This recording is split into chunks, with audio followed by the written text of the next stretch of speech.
C'est bon, c'est parti. Alors, euh, ce soir, j'aimerais qu'on reprenne une partie du chapitre 6 avant d'attaquer le chapitre 9.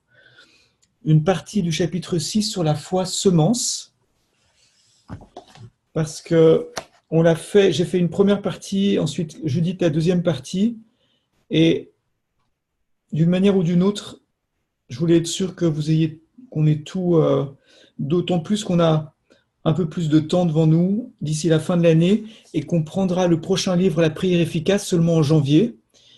Et donc les deux derniers, si vous voulez, entre aujourd'hui et jeudi prochain, on finira le livre La foi vivante et il restera encore deux séances de cours.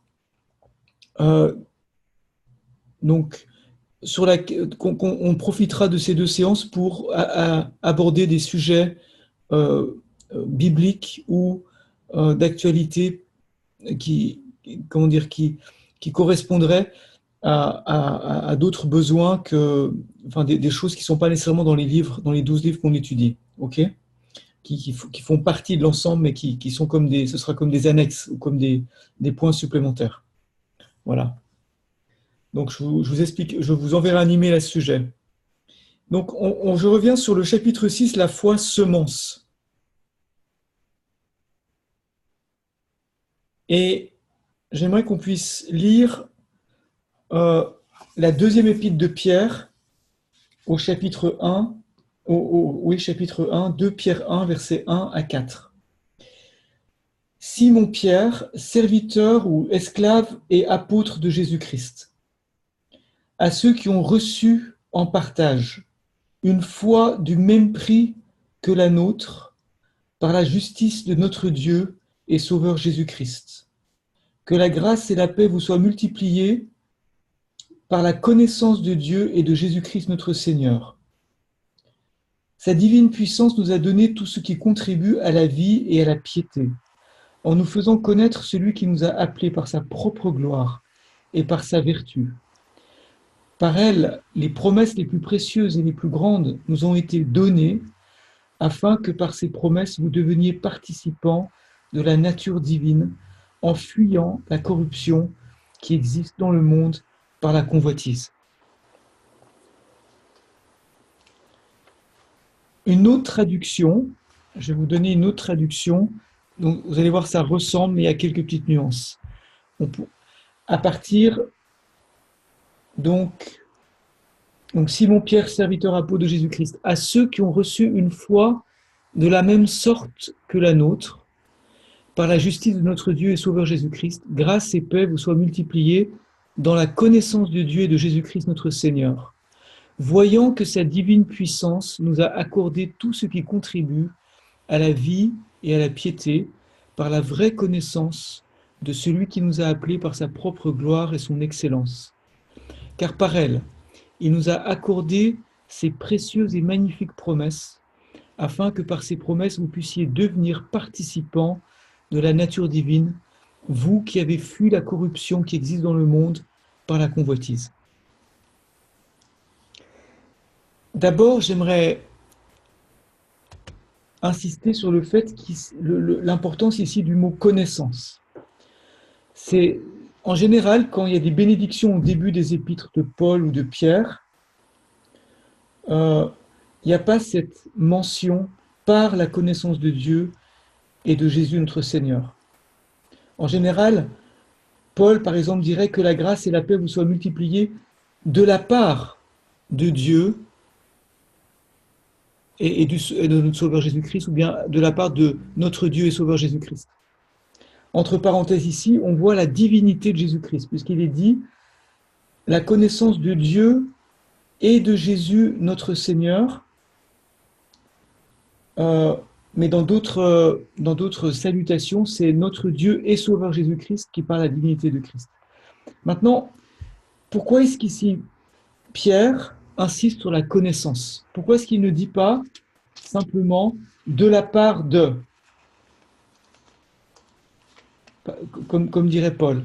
C'est parce que Pierre est conscient que notre connaissance, c'est-à-dire notre expérience profonde de Dieu, va être la source de cette multiplication de grâce et de paix dans notre vie.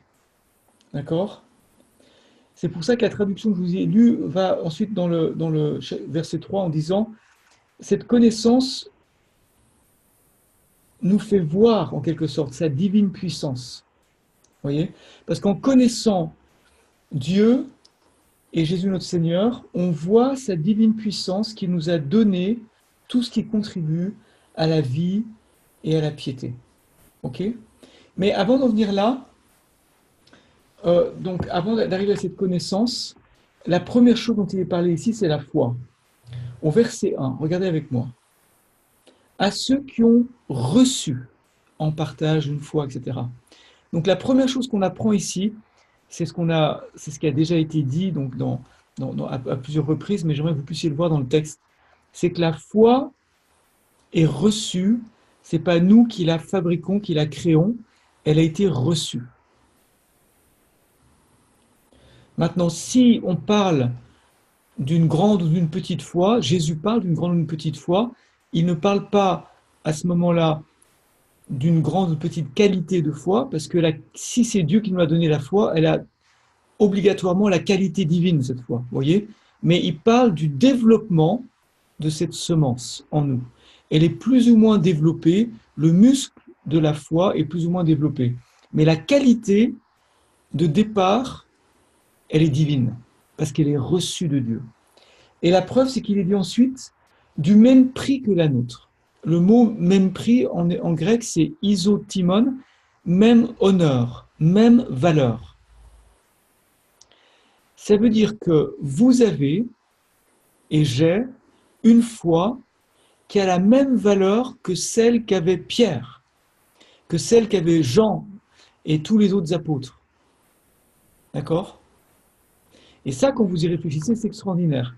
Pierre a ressuscité un mort, Pierre a guéri les malades, son ombre guérissait les malades. Et il nous dit que sa foi a la même valeur que notre foi n'est pas différente de la sienne. Parce qu'en fait, on a la même Bible, on a la même parole, on a les mêmes promesses, on a le même Dieu. Et cette foi vient de ces promesses et de la nature même de Dieu, elle vient de la connaissance de Dieu. Vous voyez? Une petite question aussi. Oui. J'ai Vas-y. entendu des commentaires des orateurs qui disent que cette connaissance, en fait, ce n'est pas une connaissance acquise par l'effort, mais plutôt une révélation. Oui, parce que l'expression... attends, laisse-moi regarder juste une seconde. Par la connaissance, verset 2. Épignosis. Et épignosis, voilà, épignosis, en principe, en grec, c'est gnosis. Mais quand il y a le mot épi devant, c'est une connaissance plus profonde, plus expérimentale. Donc il y a quelque chose d'expérimental. Maintenant, de toute façon, tout nous vient de Dieu. Que ce soit la connaissance, que ce soit la foi, ça nous vient de Dieu, de toute manière. Donc, Il y a une grande différence entre, en s'imaginant qu'on peut acquérir cette connaissance avec beaucoup d'efforts, je dirais. Si c'est le cas, si on n'arrive pas à cette connaissance multiplicative de grâce, on ouais. pourrait se condamner soi-même de ne pas y être arrivé. Donc, importance d'être plus juste. Oui, mais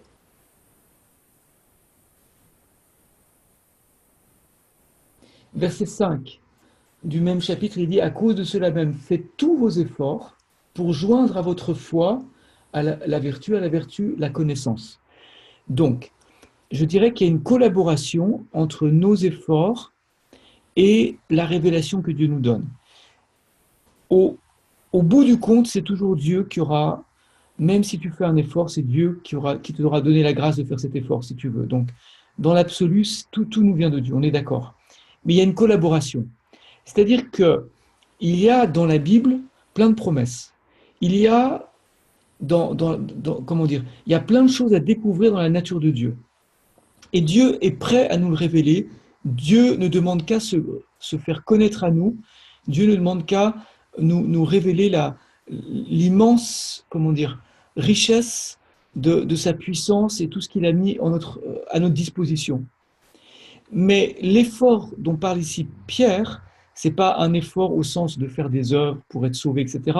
mais c'est une ouverture de cœur où on demande à Dieu, où on cherche le Seigneur, où si tu veux, on crée un espace pour que Dieu puisse nous remplir avec cette connaissance.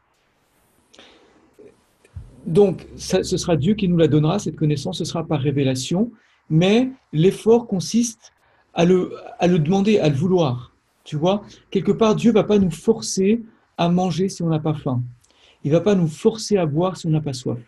Et Jésus dit, si quelqu'un a soif, qu'il vienne et qu'il boive. Tu vois? Donc, c'est dans ce sens-là qu'il y a un effort, je dirais. J'ai le sentiment, parce qu'actuellement, je suis en train de lire et relire Jean 15, début, par rapport au sarment et autres. Et j'ai l'impression finalement que le sarment est en Christ, mais à Ouais, la limite, il pourrait ne pas vouloir recevoir la sève, en quelque sorte. exactement, exactement. Donc, se faire couper finalement et rejeter et être comme le rameau qui n'est pas en Christ finalement. Ouais, ouais, tout à fait.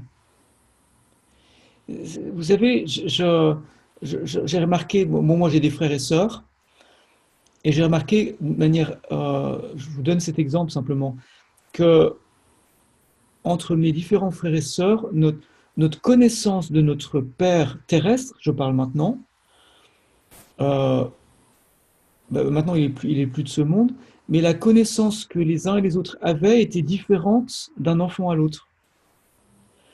Et ça venait simplement d'une ouverture de cœur. Dans mes frères et sœurs, il y en a qui ont, comment dire, qui ont moins connu mon père sous certains aspects et qui l'ont plus connu sous d'autres aspects. Vous voyez?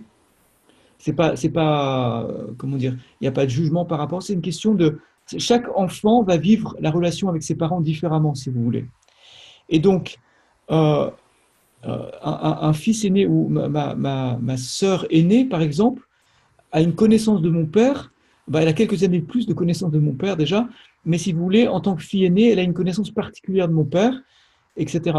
Donc, il y a des choses qu'on va en quelque sorte pomper. L'enfant va pomper l'amour de ses parents, mais il va le pomper plus ou moins. Vous voyez? C'est comme une éponge. Elle va se gorger d'eau plus ou moins. Et si dans l'éponge, il y a des choses qui sont dures, elle va moins prendre l'eau. Mais si l'éponge est vraiment, comment dire, de enfin, de bonne consistance, elle va tout absorber. Vous voyez? Et ça dépend de notre cœur. Et s'il y a une blessure dans le cœur, s'il y a un doute, s'il y a une crainte, eh bien, on ne va pas absorber toutes les bénédictions que Dieu aurait voulu nous donner. C'est pour ça que Jésus, dans la parabole avec les talents, il y en a un qui a enterré son talent, et puis qui dit, oui, tu es un maître dur, et puis je savais que tu étais un homme dur. Il dit, ben, puisque je suis un homme dur, alors tu vas avoir la réponse à... En fait, il sera fait selon ton manque de foi, en quelque sorte. Mais les autres, ils ont cru, ils ont eu confiance, ils avaient une autre relation avec ce maître. Ils ne le voyaient pas comme un homme dur, ils le voyaient comme un homme, comment dire, généreux au contraire. Et on voit sa générosité au bout du compte, vous voyez. Donc, c'est une question de réception de l'amour, c'est une question d'ouverture de cœur et une question d'être ferme dans la bonté de Dieu, hein, de rester ferme dans cette bonté et de ne pas se laisser impressionner par les épreuves, les déceptions de la vie, en croyant que c'est Dieu qui nous a abandonnés. Ça, c'est un mensonge du diable qui veut te couper de cet amour et de cette connaissance de la vraie nature de Dieu. D'où l'importance de cette phrase de Pierre. Je disais donc qu'on a reçu en partage cette foi, elle vient de Dieu, et puis elle est du même prix que celle de Pierre, et donc ça c'est extraordinaire. Ça vous montre le niveau, si vous préférez, euh, enfin, on aurait l'impression de dire oui mais Pierre, voilà, Pierre c'est Pierre, Paul c'est Paul, quelle chance ils ont eu, etc. Nous, non, c'est pas vrai. On a la même chance, si vous préférez. Et puis, euh, ensuite, il est dit que cette foi nous est accordée par la justice de notre Dieu et Sauveur Jésus-Christ. Ici, on voit donc la divinité de Jésus-Christ. Euh, Jésus-Christ est notre Dieu et Sauveur. Et par son sacrifice, par sa justice, d'accord, non pas par notre propre justice, on a accès, on est introduit dans la présence de Dieu et dans ce pardon, dans cette grâce, qui fait que cette foi nous est accordée comme un don gratuit. On n'a rien fait pour, on n'a rien mérité dans ce sens-là. Vous voyez ? L'effort de la connaissance vient après ce don gratuit de la foi. L'effort de la connaissance est une question de musculation de la foi. Il y a des gens qui vont faire beaucoup de sport, qui vont se muscler énormément. Il y en a d'autres qui vont, comme moi, qui vont faire beaucoup moins, et après ils regretteront en disant si seulement j'avais fait plus de sport. Vous voyez, mais ça, c'est une question de choix personnel par rapport à votre passion, par rapport au sport ou autre chose. Mais ici, il s'agit de Dieu, bien sûr, c'est plus important que le sport. La foi, elle nous est donnée gratuitement. Après, chacun choisit de faire avec la foi en fonction de sa soif spirituelle. Que la grâce et la paix donc vous soient multipliées par la connaissance de Dieu et de Jésus notre Seigneur. Voyant sa divine puissance qui nous a accordé tout ce qui contribue à la vie et à la piété. Alors ici, j'aimerais m'arrêter sur le fait que Dieu nous accorde sa vie divine. La vie ici, Zoé, en grec, c'est pas juste la vie biologique, c'est vraiment la vie de Dieu. Ça a quelque chose à voir avec, si vous voulez, sa nature, son ADN, la semence. La foi est une semence, et vous savez que dans la semence, il y a toutes les caractéristiques de la plante qui va naître. Il y a tout le code génétique, il y a le programme est inscrit dans la semence.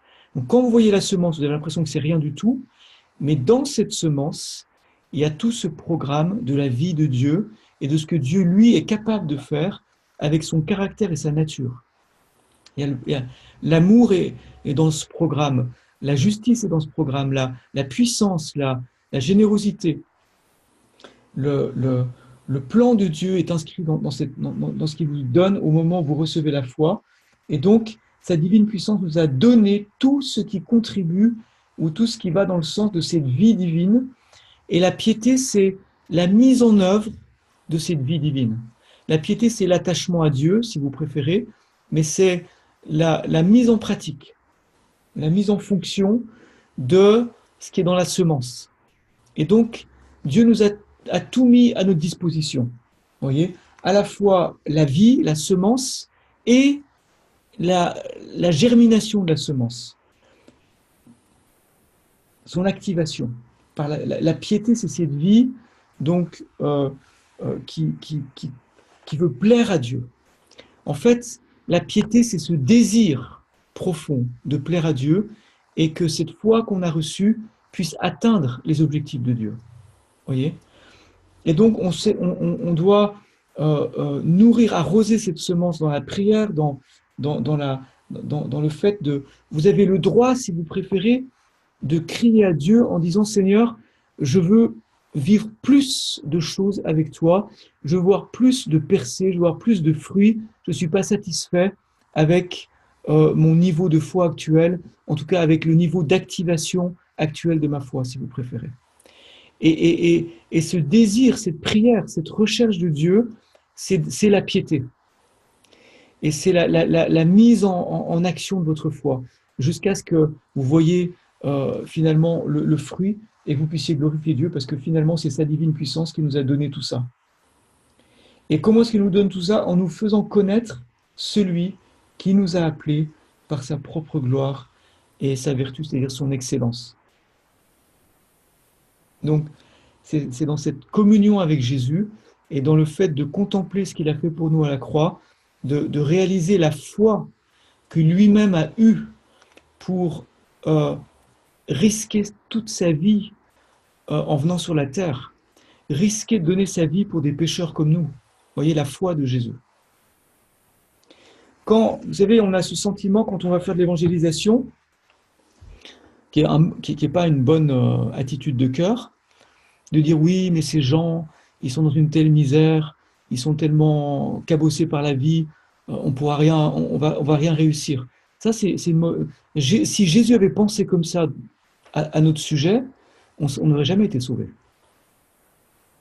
Jésus, plus que personne, a vu, si vous voulez, par rapport à notre avancement dans la bénédiction de Dieu, quand on voit quelqu'un qui est vraiment dans une situation catastrophique, on sent un énorme décalage. Vous voyez, on n'a pas la foi. On dit, mais cette personne ne pourra jamais changer. Mais imaginez le choc de Jésus, le Fils de Dieu, quand il arrive sur la terre et qui voit l'état de son peuple et l'état des gens qui sont autour de lui. Lui qui était dans le ciel, qui vivait dans la gloire de Dieu, dans la sainteté parfaite de Dieu. Mais il a eu la foi. La foi non seulement pour qu'on soit sauvé de l'enfer, mais la foi pour on devienne semblable à lui, qu'on devienne ses frères. Vous voyez, puisqu'il est dit qu'il est le frère aîné, et nous on est ses petits frères. Il a eu la foi pour ça. Donc, la foi dont il est parlé ici, elle vient de notre relation avec la foi même de Jésus-Christ que lui-même a eue pour nous. Et c'est cette gloire et c'est cette excellence, cette gloire dont il est parlé, cette vertu dont il est parlé, c'est les qualités de la foi de Jésus, c'est les qualités de son obéissance, c'est la qualité de sa vie, c'est la qualité de son sacrifice, si vous voulez, la mise en œuvre de sa foi a tout coûté pour Jésus. Jésus n'a pas, comment dirais-je, je ne vois pas Jésus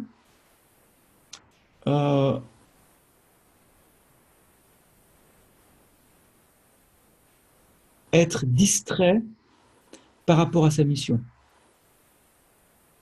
Jésus est totalement concentré sur la mission que le Père lui a donnée, parce que sa foi est entière, son sacrifice est entier. Et il n'est pas distrait. Donc, c'est ça, c'est cette excellence, cette vertu, cette intensité de l'amour de Jésus pour nous, qui est extraordinaire. La foi est agissante par l'amour. Donc, par elle, par cette gloire, cette excellence, par cette qualité de foi, de vie de Jésus, les promesses les plus précieuses et les plus grandes nous ont été données. Ici, il s'agit des promesses de la parole de Dieu. D'accord ? Et on a vu dans l'Épître aux Corinthiens que toutes les promesses de Dieu sont oui et amen en Jésus-Christ, parce que lui-même a accompli toute la loi et il a accompli par son obéissance, par son sacrifice, il nous a rendu ces promesses disponibles. C'est-à-dire que c'est pas, comme dit Paul, c'est plus moi qui vis, c'est Christ qui vit en moi, par la vie Zoé de Dieu en toi, et cette piété qui est l'imitation de Jésus-Christ, par le Saint-Esprit, par cette vie qui est en toi, ces promesses, elles sont mises à ta disposition, tu vas rentrer dedans. Si c'est une promesse de guérison, tu vas guérir les malades. Si c'est une promesse de faire des disciples, tu vas faire des disciples. Si c'est une promesse de paix, tu vas avoir cette paix surnaturelle parce que Jésus vit en toi. Afin que par elle, par ces promesses, vous deveniez participants de la nature divine. Il y a une traduction qui dit quelque chose de très intéressant, j'ai essayé de la retrouver. C'est afin que par elle, vous puissiez... que par les promesses... Enfin, la traduction dit, les promesses sont vos tickets pour la participation à la vie de Dieu. Les promesses sont vos tickets pour la participation à la vie de Dieu. Amen. Ça veut dire, vous savez, c'est comme si on vous donnait un ticket de cinéma. Eh bien, vous savez qu'avec ce ticket, vous pouvez aller au cinéma. D'accord ? Et choisir le film que vous voulez regarder. Eh bien, les promesses de Dieu sont comme des tickets.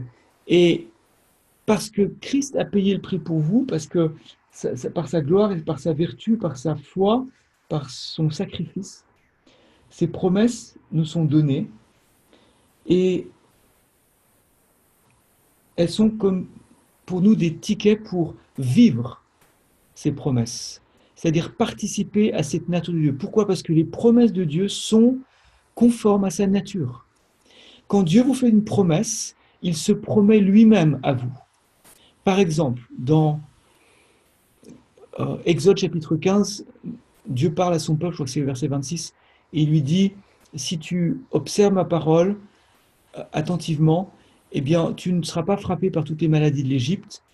Je suis l'Éternel qui te guérit. Donc, on va prendre ça, Exode 15, c'est une promesse. Prenons cet exemple de promesse. Exode chapitre 15.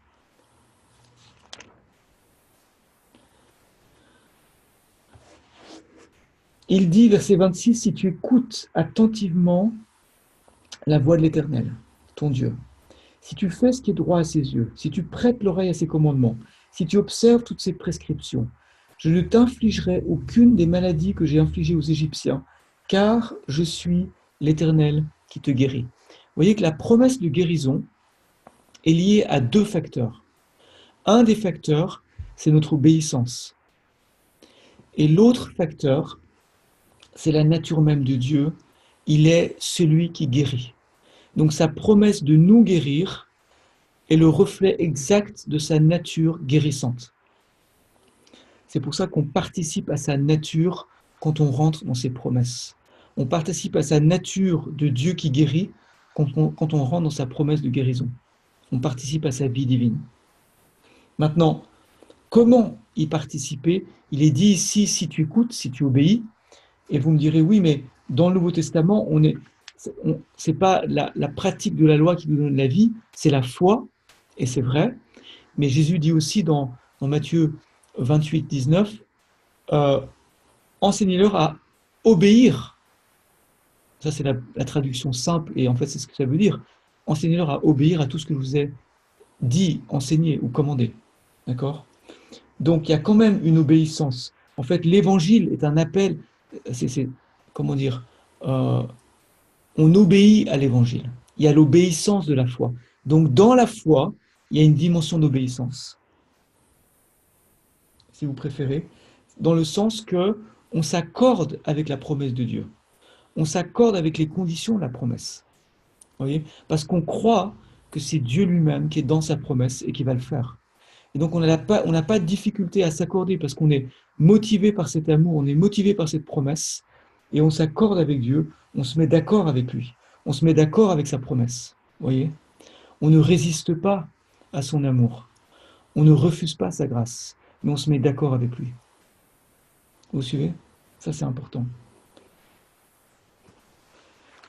Donc, cette semence, ici, on a quelques éléments qui nous aident à comprendre cette foi semence du point de vue de ce texte de 2 Pierre, chapitre 1, versets 1 à 4. Voilà. Concernant les promesses, comment est-ce qu'on les obtient? Je vous en ai parlé un tout petit peu tout à l'heure, mais on doit d'abord chercher les promesses dans la Bible. Il y a manière et manière de lire la parole de Dieu. On peut lire la parole de Dieu pour que Dieu nous parle dans une situation, pour connaître sa volonté, connaître ce qu'il veut pour notre vie. Mais on peut aussi lire la parole de Dieu pas juste pour une direction, Seigneur, est-ce que je dois prendre à droite ou prendre à gauche, vous voyez, mais lire la parole de Dieu en se disant, mais attends, là, il y a quelque chose que les hommes, les personnages de la Bible ont vécu et que moi, je n'ai pas vécu. Mais comme je suis moi-même un personnage biblique, puisque j'ai une foi du même prix, de la même valeur que celle de Pierre, eh bien, je veux vivre cette promesse-là. Je veux vivre cette dimension, cette valeur du royaume que je ne connais pas, soit dans ma vie, soit dans mon entourage. J'aimerais, par exemple, que les quartiers nord de Marseille vivent un réveil de la même magnitude, de la même ampleur que les réveils qu'on voit dans les Actes des Apôtres. Amen. Mais je ne l'ai pas vu encore. Donc j'ai une soif, vous voyez, et je vais crier à Dieu pour que ses promesses s'accomplissent dans ma ville, à Marseille. Tout à l'heure, je parlais avec notre ami Thielem, et je sais qu'ils vivent des belles choses là-bas au Sénégal. Pour ça, je dis, il faut que je vienne et qu'on puisse s'accorder dans la prière. Pourquoi? Parce que je suis jaloux d'une jalousie de Dieu. Attention, je ne suis pas jaloux, mais je suis jaloux de la vie Zoé de Dieu qui est au Sénégal, chez vous, parce que j'aimerais que la même vie puisse couler à Marseille. Est-ce que vous comprenez? Donc, on cherche dans la parole de Dieu ce qui est écrit, et on se dit, ok, où est-ce que j'en suis par rapport aux Actes des Apôtres, par rapport à Élisée, les miracles qu'ils ont faits, par rapport à tout ce que Jésus m'a promis. Demandez ce que vous voudrez et cela vous sera accordé. Ce que vous demandez, croyez, vous l'avez reçu et vous le verrez s'accomplir. Et toutes ces promesses. Et vous ferez des choses plus grandes que moi, etc., etc. D'accord? Mais donc on est motivé par ces promesses, il faut les avoir cherchées, les avoir méditées, les avoir priées, ces promesses. Vous comprenez? Et ensuite, s'encourager les uns les autres et s'exciter les uns les autres dans le bon sens. Trouver les promesses. Il y a des trésors dans la Bible. On l'a lu, Exode chapitre 15. Si vous lisez attentivement, c'est bien marqué. Je reprends Exode 15. Il est parlé des maladies d'Égypte. C'était quoi les maladies d'Égypte? C'était des tumeurs, des plaies, comme des tumeurs par exemple. On le voit dans les 10 plaies d'Égypte. C'était des sortes de malédictions, si vous préférez. Et il y a des maladies qui sont des malédictions. Vous voyez? Et Dieu dit, je ne t'infligerai aucune des maladies que j'ai infligées aux Égyptiens. C'est-à-dire que tu vas passer à travers ces différentes malédictions. Et je peux vous dire que dans notre société aujourd'hui, il y a des maladies qui sont comme des malédictions sur le péché de nos sociétés. Vous voyez? Mais Dieu nous fait une promesse ici. Donc, on doit tenir ferme sur la promesse de Dieu et chercher à entrer dans cette promesse. La deuxième chose, une fois qu'on l'a trouvée, la promesse, et qu'on l'a comprise, eh bien, on va la croire. Ok? C'est-à-dire, non seulement il faut la connaître, mais il faut qu'il y ait une application personnelle en disant, c'est pour moi aussi. Troisièmement, s'il y a des conditions à remplir, il faut que je les remplisse. Vous voyez? Si je prends l'exemple de la guérison, vous avez certaines maladies, certains problèmes qui viennent d'une mauvaise alimentation ou d'un péché ou d'un dérèglement dans notre vie qui a produit cette maladie. Et Dieu veut pas seulement nous guérir du symptôme, de la conséquence, mais il veut nous guérir de la racine. Voyez?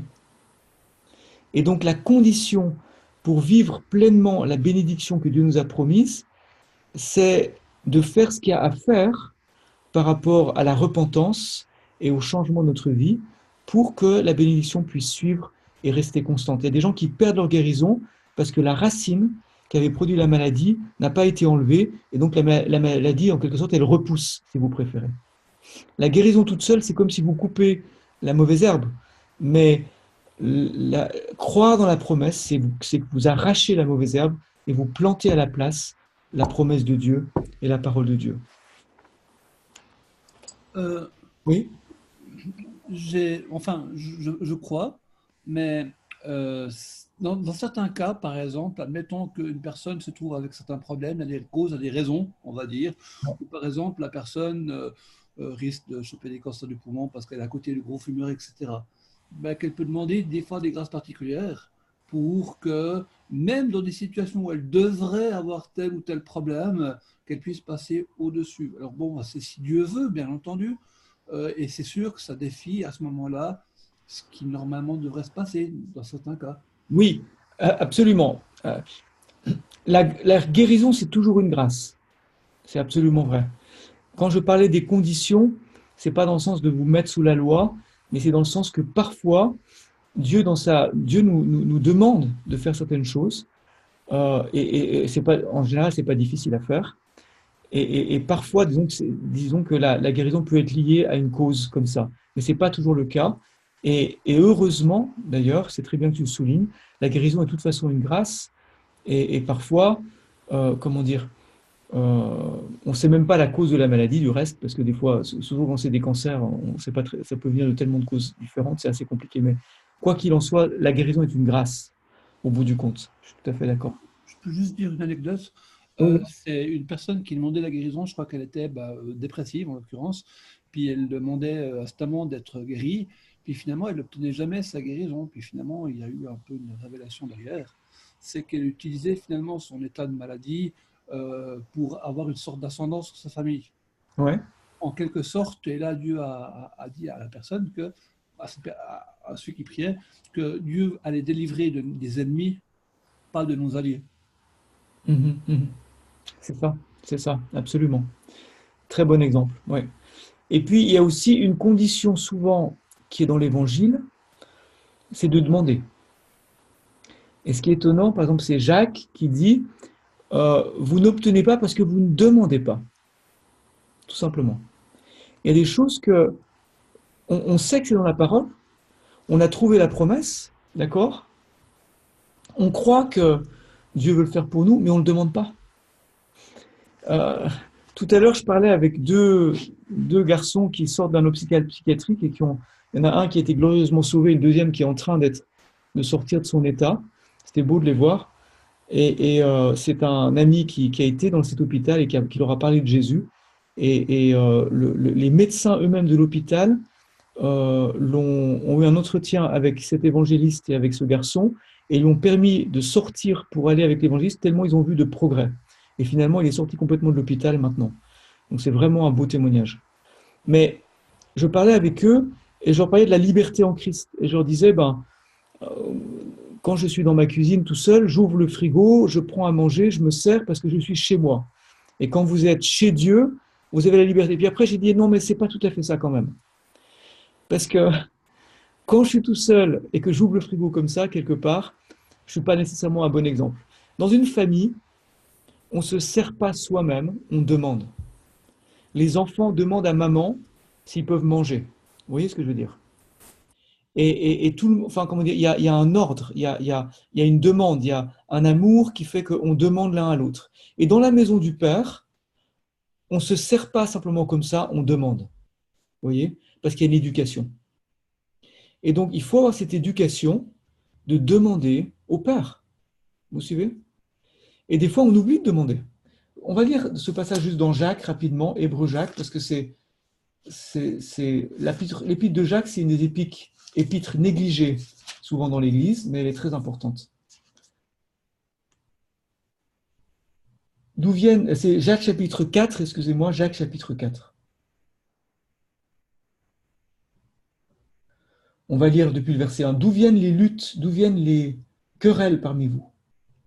Sinon de vos passions qui guerroient dans vos membres, qui font la guerre dans vos membres. Vous convoitez, vous ne possédez pas. Vous êtes meurtriers et envieux sans rien pouvoir obtenir. Vous avez des querelles et des luttes et vous ne possédez pas parce que vous ne demandez pas. Vous demandez et vous ne recevez pas parce que vous demandez mal afin de tout dépenser pour vos passions. Adultères, ne savez-vous pas que l'amour du monde est inimitié contre Dieu? Celui donc qui veut être ami du monde se rend ennemi de Dieu. C'est ici qu'il dit, vous ne possédez pas parce que vous ne demandez pas. Et puis ensuite, il précise, mais il faut aussi demander les choses, comment dire, il faut demander les promesses et pas autre chose que les promesses. Cherchez d'abord le royaume de Dieu et toutes ces choses vous seront données par-dessus. Et donc, ce verset-là de Matthieu 6, 33, il résume tout. Cherchez d'abord le royaume et la justice de Dieu. Et tout le reste, la maison, la voiture, etc., ça vous est donné par-dessus. Amen. Donc si on poursuit Dieu et ses promesses qui ressemblent à Dieu, qui sont sa vie même, eh bien, et qu'on les lui demande, vous voyez, c'est important de demander. Ça fait partie de la culture du royaume, de l'éducation de la maison du Père. On demande. Ensuite, recevoir les promesses. Alors, qu'est-ce que ça veut dire ici? Une fois qu'on l'a demandé, on reçoit. C'est-à-dire que on reçoit par la foi. Tout ça, c'est dans la foi. Je reçois par la foi, j'ai demandé, et Jésus dit, tout ce que vous demandez, croyez que vous l'avez reçu. Croyez que vous l'avez reçu. Donc je reçois en croyant que j'ai reçu. D'accord? Et je m'attends à recevoir. Amen. Vous avez déjà attendu un paquet par la poste ou quelque chose. Donc il y a un délai, il faut attendre.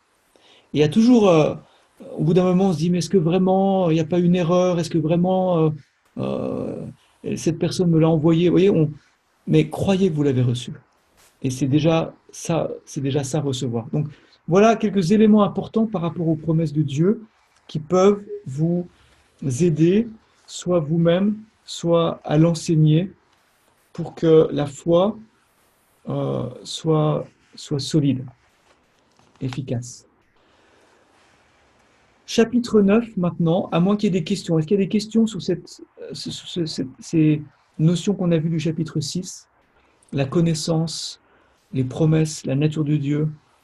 Euh, Est-ce qu'il y a des questions? Tout va bien? S'il y a encore un moment. Oui, oui. Non, non, oui, merci. Merci beaucoup. C'est tout bon. Alors, l'assurance de la foi, chapitre 9.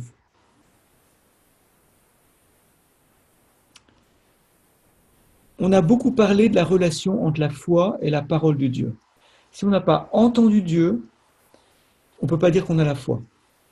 On a la foi dans ce qu'on espère, dans ce qu'on imagine, etc. Mais c'est qu'une espérance, c'est pas la vraie foi. Quand j'ai entendu, c'est pas pareil. Là, j'ai vraiment la foi.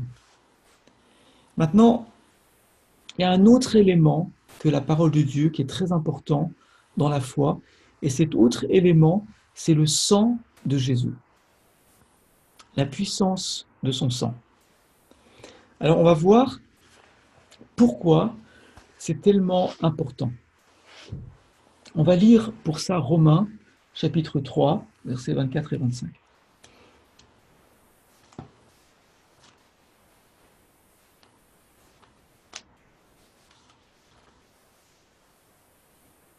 Enfin, verset 23. Car il n'y a pas de distinction, tous ont péché et sont privés de la gloire de Dieu.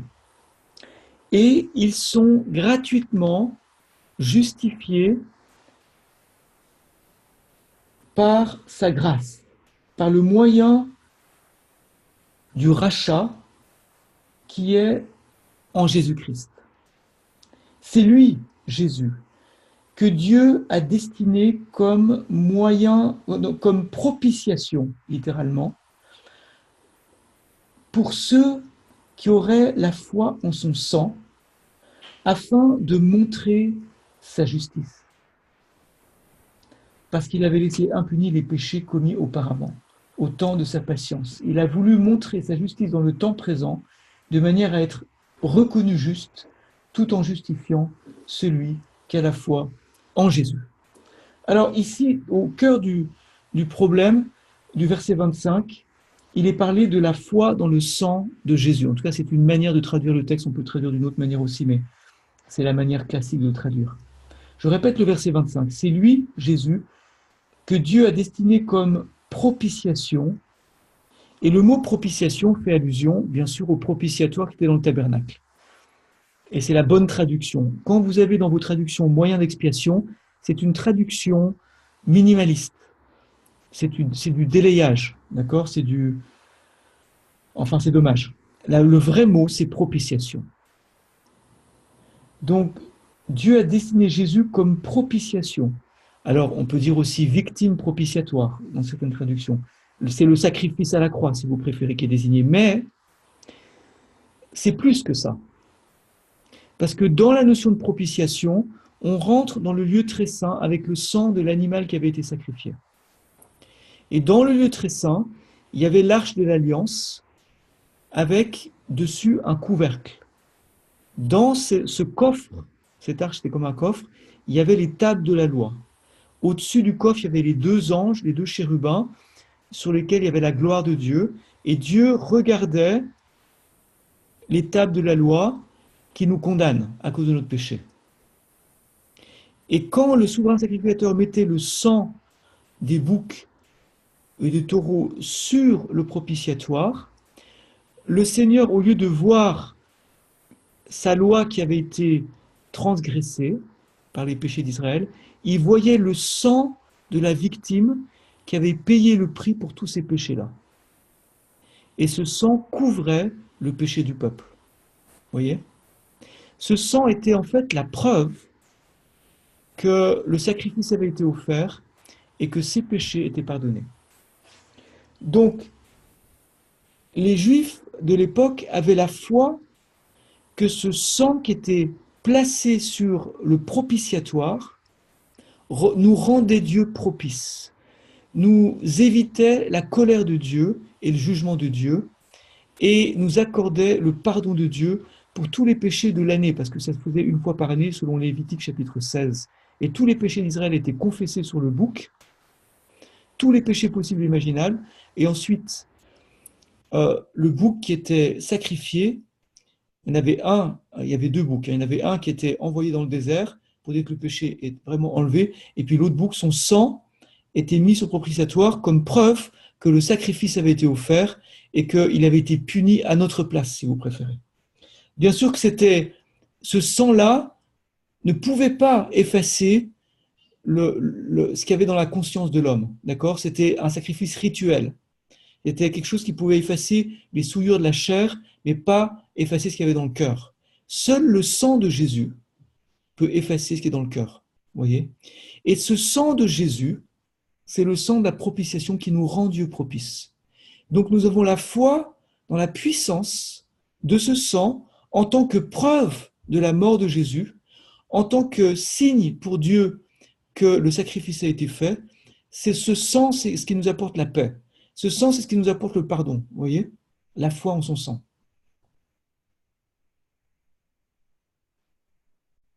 Donc si nous avons la foi en son sang, nous avons la propitiation. Si nous avons la propitiation, on est sauvé de la colère. Voilà le sens du sang de Jésus. Bien sûr, l'expression sang de Jésus, ça désigne le sang lui-même, et ça désigne aussi par, tout ce que le sacrifice de Jésus sur la croix, et aussi ce que ce sacrifice a accompli pour nous, à savoir justement cette propitiation, ce pardon.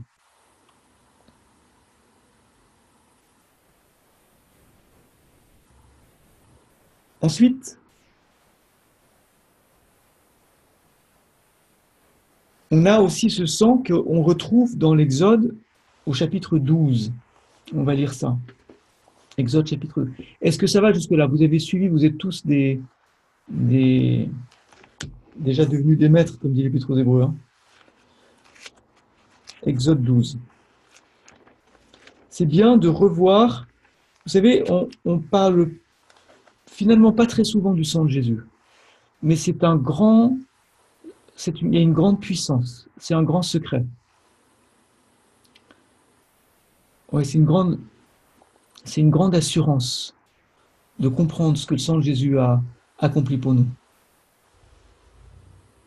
Exode 12.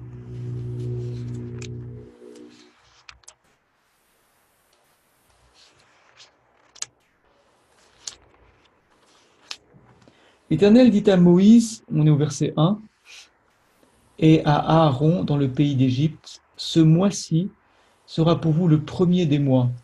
Il sera pour vous le premier des mois de l'année. Parlez à toute la communauté d'Israël et dites le 10 de ce mois, on prendra un agneau pour chaque famille, un agneau par maison. Si la famille est trop peu nombreuse pour un agneau, on le prendra avec son voisin le plus proche de la maison, selon le nombre des personnes. Vous répartirez cet agneau d'après ce que chacun peut manger. Ce sera un agneau sans défaut, mâle, âgé d'1 an. Vous pourrez prendre un agneau ou un chevreau. Vous l'aurez en garde jusqu'au 14e jour de ce mois. Vous voyez, si vous pensez 10 à 14, donc 11, 12, 13, 14, et toute l'assemblée de la communauté d'Israël l'immolera entre les 2 soirs.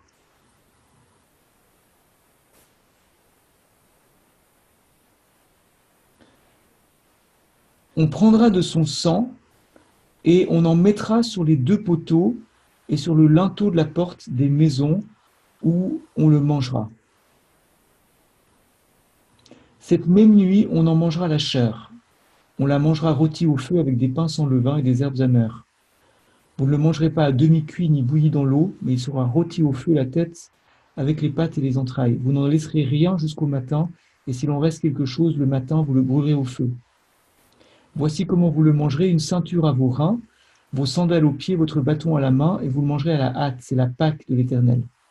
Cette nuit-là, je parcourrai l'Égypte, le pays d'Égypte, et je frapperai tous les premiers-nés du pays d'Égypte, depuis les hommes jusqu'au bétail, et j'exercerai des jugements contre tous les dieux de l'Égypte, je suis l'Éternel. Le sang vous servira de signe sur les maisons où vous serez. Je verrai le sang, je passerai au-dessus de vous, et il n'y aura pas sur vous de fléau destructeur quand je frapperai le pays d'Égypte. Ce jour sera pour vous un souvenir et vous le célébrerez comme une prescription perpétuelle dans chaque génération. Donc, il y a ici beaucoup de symboles très importants et je vais essayer d'en relever quelques-uns parce que ça nous enseigne sur le sang de l'agneau et on sait que Jésus est notre agneau pascal. D'une manière générale, la pensée, c'est que on est, à cause de notre péché, on doit mourir. Mais le sang de Jésus nous couvre. Et donc, si le sang de Jésus est sur nous, on ne mourra pas et le destructeur passera par-dessus notre porte, voyez. Et donc, le sang de Jésus nous sauve de la mort. Ça, c'est le sens général. Mais plus précisément, d'abord, pendant 3 jours et demi, 11, 12, 13 et puis 14 jusqu'à l'après-midi où il était sacrifié, cet agneau était dans la famille et ça représente les 3 ans et demi que Jésus a passé avec ses disciples et son ministère dans son peuple. Et comme ça, parce qu'il fallait que pour un sacrifice soit accepté, il fallait que l'agneau soit sans défaut. Et tout le monde a pu témoigner dans ces années de ministère où Jésus était public, qu'il était sans péché. D'accord? Jésus était sans défaut, sans péché, sans fraude. Il n'y avait pas de fraude dans sa bouche. Et il n'a pas commis aucun acte de péché, ni aucune pensée de péché. Il était parfait. C'était l'agneau parfait. Donc, après ces 3 ans et demi, il a été sacrifié. Et donc, le 14e jour entre les 2 soirs, exactement à l'heure où Jésus a rendu l'esprit sur la croix, après les 6 heures sur la croix, l'agneau est offert, immolé. En fait, immolé, ça vient du culte romain, mais en fait, c'est simplement égorgé. C'est comme ça qu'il faut le traduire. On prendra de son sang et on en mettra... Oui? Ça ne veut pas dire brûler, immoler? Non. Immolation. Par le feu, oui, on parle d'être immolé par le feu, mais immolé, c'est un mot qui vient comment dire, des cultes païens de l'Empire romain et grec. Mais il faudrait rechercher, j'avais vu ça une fois. Je parle de l'étymologie du mot français. Mais le mot, faudrait faire une petite recherche sur, je ne sais pas si toi, sur ton ordinateur, pendant que je parle, tu peux faire une petite recherche sur le mot en hébreu, qu'est-ce qu'il veut dire exactement. Mais je crois que ça veut dire égorger. Tu peux vérifier. Éventuellement, si tu arrives à le faire pendant que je parle.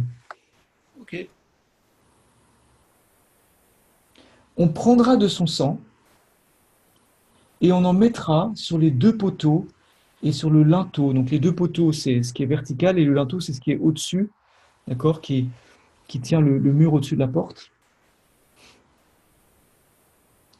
des maisons où on le mangera.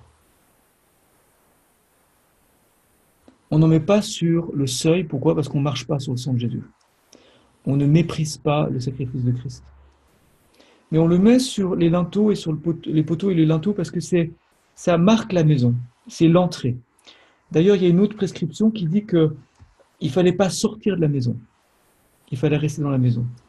Maintenant, vous voyez, ce qui est intéressant ici, c'est que le salut ne s'adresse pas juste à une personne individuelle, mais il s'adresse à la maison, donc à la famille. La famille élargie éventuellement, puisqu'un voisin peut être inclus éventuellement s'il y a des gens qui sont seuls, ils ne pourraient pas manger à eux tout seuls un agneau, donc c'était réparti de manière communautaire. Mais c'était la famille élargie, la maisonnée, d'accord? Et il y a toutes sortes de promesses pour la famille. Toutes les familles de la terre seront bénies en toi, Dieu dit à Abraham. Il dit aussi au geôlier, toi et ta famille, tu seras sauvé. Noé a été sauvé avec sa famille. Donc il y a plein d'exemples. Rahab a été sauvé avec sa famille, dans Josué chapitre 2. Vous avez plein d'exemples. La maison de Corneille, etc., etc. La belle-mère de Pierre est aussi guérie. Donc les familles sont touchées par l'évangile. Et c'est un principe très important. Ne soyons pas limités à un seul individu. Pensons tout de suite à sa famille. Quand il se convertit, le premier objectif, c'est que sa famille vienne aussi au Seigneur. Ce sera un avantage parce que d'abord, il ne va pas être isolé et ce sera un soutien. Et puis, ça permet à l'évangile de gagner du terrain rapidement. Donc, le sang était mis sur la porte et on ne peut pas manger l'agneau ensemble si on a des querelles ou des histoires. Vous voyez? Il faut régler ces choses. Donc, si on veut bénéficier du sang de Jésus sur notre vie et de sa protection, on doit vivre dans le pardon. C'est très important.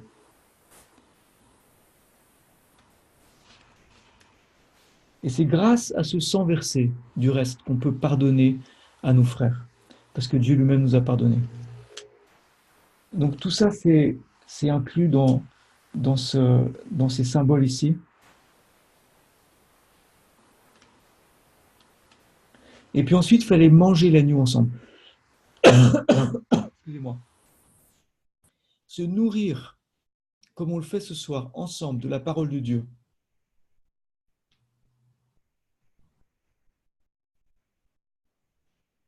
Voilà, donc j'ai la réponse là par rapport à notre mot immolé. Égorger, oui, on peut tuer, égorger. Ouais. En tout cas, c'était important qu'il soit égorgé. De toute façon, c'était le geste qui était fait pour que le sang soit vraiment complètement répandu, ce qui était très important. On ne mangeait pas l'animal avec son sang. Donc il fallait vraiment que l'animal soit vidé de son sang. C'était important.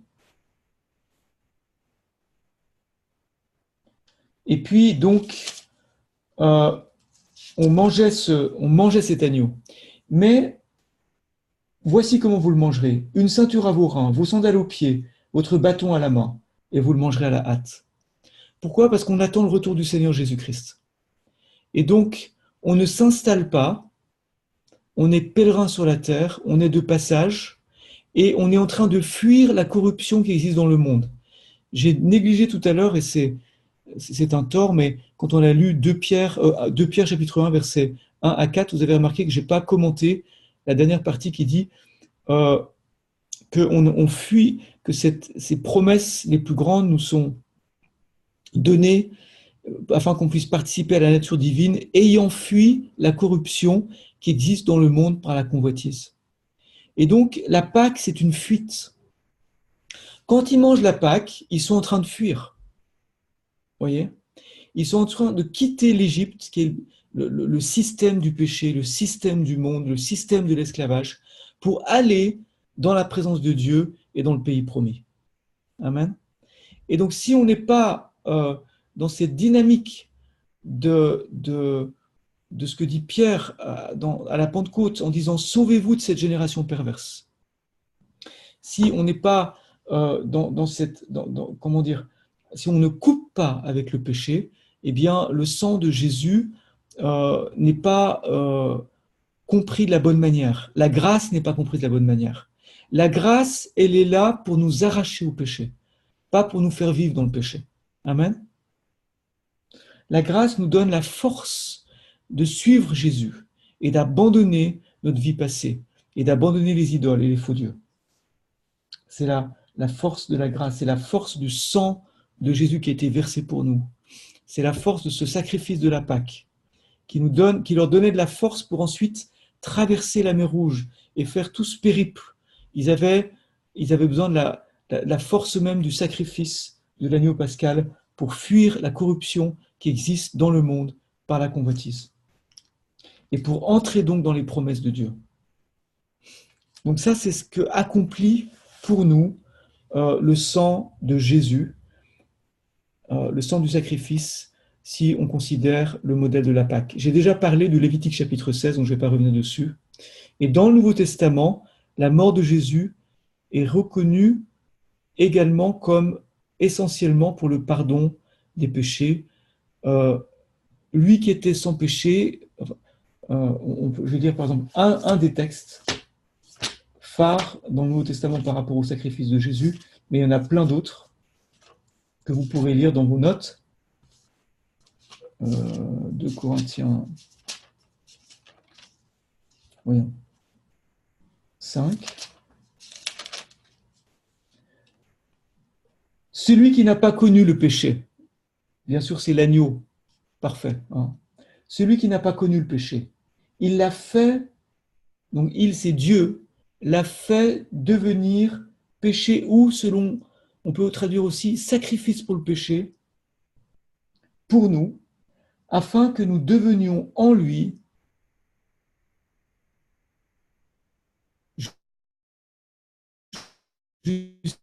justice de Dieu. Pourquoi est-ce qu'on peut dire sacrifice? On peut dire sacrifice pour le péché en fonction du contexte. Et là, le contexte, comme on sait que Paul est un rabbin, va dans ce sens de il a fait devenir sacrifice pour le péché pour nous, afin que nous devenions en lui justice de Dieu. Donc Christ a été fait pour nous sacrifice pour le péché. Romains 3,25, propitiation. Oui? Allô? Tielen? Tu voulais parler? Le passage, le passage. Pas, d'accord. Ouais. Donc, le passage, c'est 2 Corinthiens 5, verset 21. 2 Corinthiens 5, 21, merci. 2 Corinthiens, chapitre 5, verset 21. Désolé. Celui qui n'a pas connu le péché, il l'a fait devenir sacrifice pour le péché pour nous, afin que nous devenions en lui justice de Dieu. Donc Jésus-Christ est lui-même ce sacrifice. Il y a aussi un texte, je crois que c'est dans 1 Corinthiens.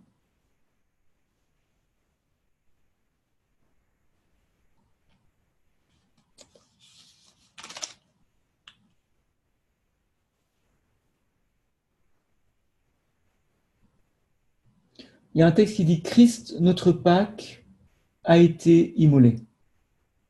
D'accord? C'est dans les Corinthiens. Je ne sais pas si c'est le chapitre 8 ou 10, mais enfin c'est dans ces chapitres-là. Il me semble que c'est dans le chapitre 10.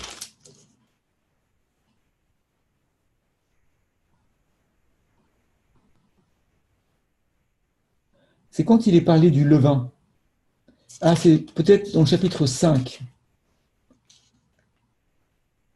Oui, c'est ça. C'est 1 Corinthiens 5, verset 7. Purifiez-vous du vieux levain, parce que dans le chapitre 12 de l'Exode, il est aussi parlé des pains sans levain. Purifiez-vous du vieux levain, afin que vous soyez une pâte nouvelle, puisque vous êtes sans levain, car Christ, notre Pâque, a été immolé. Et donc, le pain sans levain représente une vie sans la convoitise qui existe dans le monde et qui pousse au péché, sans ces passions qui font la guerre dans nos membres dont on parlait dans Jacques tout à l'heure, sans ce côté meurtrier, envieux, sans toutes ces choses-là. Ça, c'est le levain. Une pâte nouvelle, sans levain, débarrassée de ce désir du péché, voyez, parce que le désir de Dieu est plus fort que le désir du péché. Un amour en chasse un autre. L'amour que Dieu met en nous, l'amour du Père, l'amour pour le Père, est plus fort que l'amour qui nous attire vers le péché. Christ, notre Pâque, a été immolé. Pourquoi cet amour est plus fort? Parce que dans la Pâque, dans le sacrifice de Christ, eh bien, on a toute la motivation pour aimer Dieu. Amen. Parce qu'on voit comment lui nous a aimés.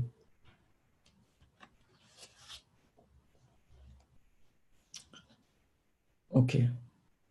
Donc ça, c'était 1 Corinthiens 5, verset 7. Donc tous ces passages-là nous parlent de manière profonde de ce que Christ a fait pour nous sur la croix.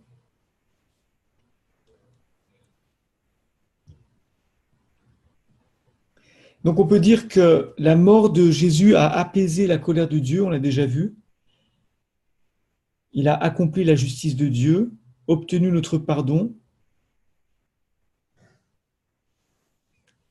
Il nous a aussi arrachés à l'esclavage, donc il a payé le prix de notre liberté. C'est ce que dit Dieu au début du décalogue, des 10 commandements. Je suis l'Éternel qui vous a fait sortir qui vous a délivrés de la maison de servitude. Il nous a purifiés du péché. Le sang de Jésus efface, purifie. Ce sang nous a rapprochés de Dieu. Ça, on le voit dans Éphésiens 2. On va lire ce passage qui est très important. Éphésiens 2. Le sang nous rapproche. Le sang du pardon. Sans effusion de sang, il n'y a pas de pardon. Mais avec l'effusion du sang de Jésus, le pardon est possible. Et ça nous réconcilie.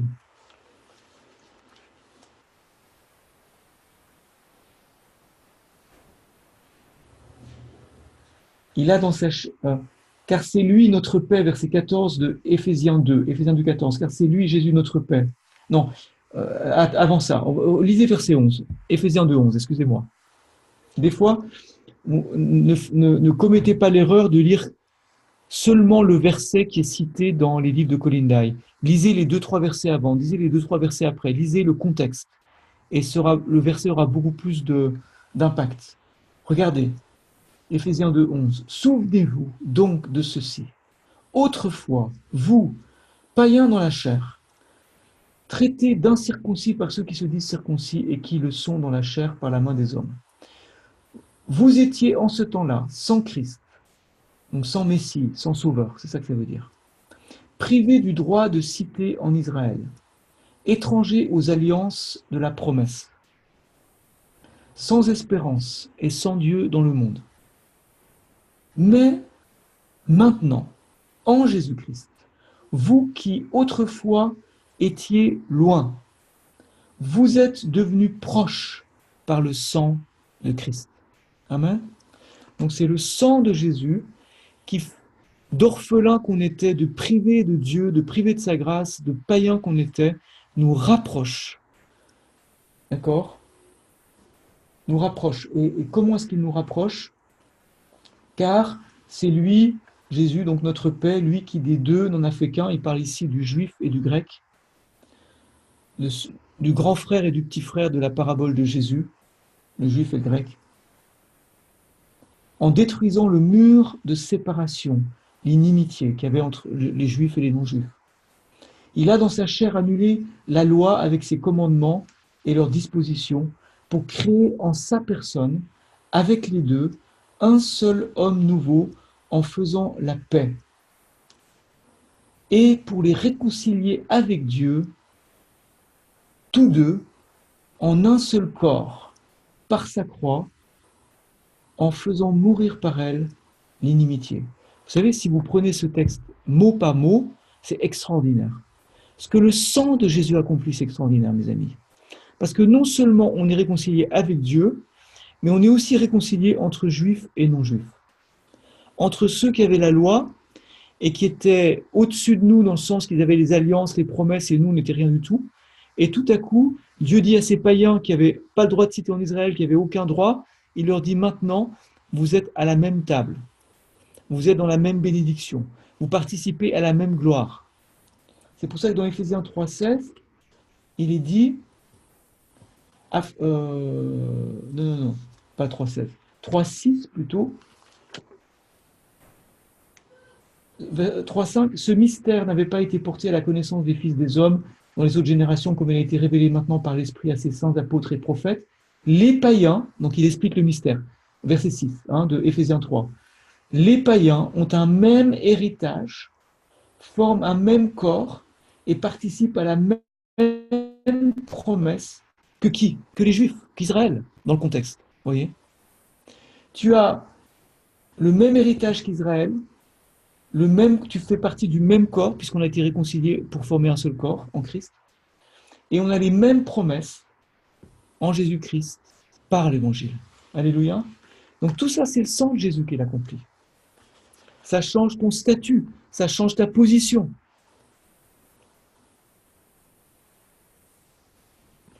Et puis aussi, il est dit qu'on est sanctifié par son sang. Et aussi, il est dit que nos péchés ont été ôtés et que la culpabilité est enlevée aussi de ton cœur par son sang. Et donc, les moyens que Dieu utilise pour tout cela, d'après les textes qui suivent, c'est le pardon, la purification, la justification, le rachat ou la rédemption, puisqu'il est dit dans Éphésiens 7 que nous avons, en lui, nous avons, par son sang, le rachat et le pardon de nos péchés, la sanctification, la délivrance de la malédiction de la loi, Galates 3,13. C'est lui qui a été fait malédiction pour nous afin que, en lui, nous soyons bénis avec Abraham. L'héritage promis, puisque celui qui fait le testament est mort, eh bien, on a l'héritage. Mais il est ressuscité, alléluia, donc on hérite avec lui. La délivrance, parce que quand il y a un héritage sur la terre, on pleure ceux qui sont décédés, enfin, si on est sincère, hein, on pleure ceux qui sont décédés, si on les avait vraiment aimés, et en même temps, on a une sorte de consolation avec l'héritage. Mais ce qui est merveilleux avec Jésus, c'est que non seulement il est mort pour qu'on puisse être héritier, mais il est ressuscité, on hérite avec lui. Donc on n'a pas besoin de le pleurer. Alléluia. La délivrance de nos liens, de l'héritage du péché de nos pères, 1 Pierre 1, 18 et 19, tout ça aussi c'est par le sang de Jésus. Regardez avec moi, on va lire ce texte, très important. 1 Pierre chapitre 1, verset 18. Vous voyez, pourquoi est-ce qu'on parle de tout ce que accomplit le sang de Jésus pour nous? C'est parce que ça construit ta foi. Ta foi est basée sur la parole de Dieu, mais elle est aussi basée sur ce que Jésus-Christ a accompli et qui vient sceller les promesses de Dieu. Je disais quoi là 1 Pierre 1, verset 18. Vous savez en effet que ce n'est pas par des choses périssables, argent ou or, que vous avez été rachetés de la vaine manière de vivre héritée de vos pères, mais, verset 19, par le sang précieux de Christ, comme d'un agneau sans défaut et sans tache. Il a été désigné d'avance avant la fondation du monde et manifesté à la fin des temps à cause de vous. Donc, c'est le sang précieux de Christ qui nous a rachetés. De quoi? Qui nous a délivrés de quoi? Racheter, ça peut aussi signifier délivrer. Qui nous a délivrés de la manière de vivre de nos pères qui étaient dans le péché, qui étaient loin de Dieu, qui étaient indépendantes de Dieu, si vous préférez. Il nous a délivrés de cette manière de vivre, des péchés de nos pères. Et donc, peut-être que tu dis, moi, je suis colérique parce que mon grand-père était colérique. Mais tu as été délivré de ça par le sang de Jésus. Peut-être que toi, tu dis, moi, dans ma famille, ils sont tous malades. Mais tu es délivré de malade de je ne sais pas quelle maladie. Mais tu peux être délivré de cet héritage parce que à la croix, tu es devenu héritier de Dieu et tu es défait de cet héritage du péché qui vient de ta famille et de tes pères. Amen. Et de toute forme de malédiction familiale, de tous ces héritages-là aussi, sorcellerie et compagnie. Ce verset-là est très important quand vous priez pour quelqu'un, pour sa délivrance, par rapport à ces héritages de famille. Par la croix, par le sang de Jésus, on a été libérés de tout ça. Et puis le sang de Jésus nous donne la victoire sur Satan, Colossiens 2,15. Il a dépouillé les dominations et les autorités en les livrant publiquement en spectacle. Et il a fait ça par le sang de la croix. Amen.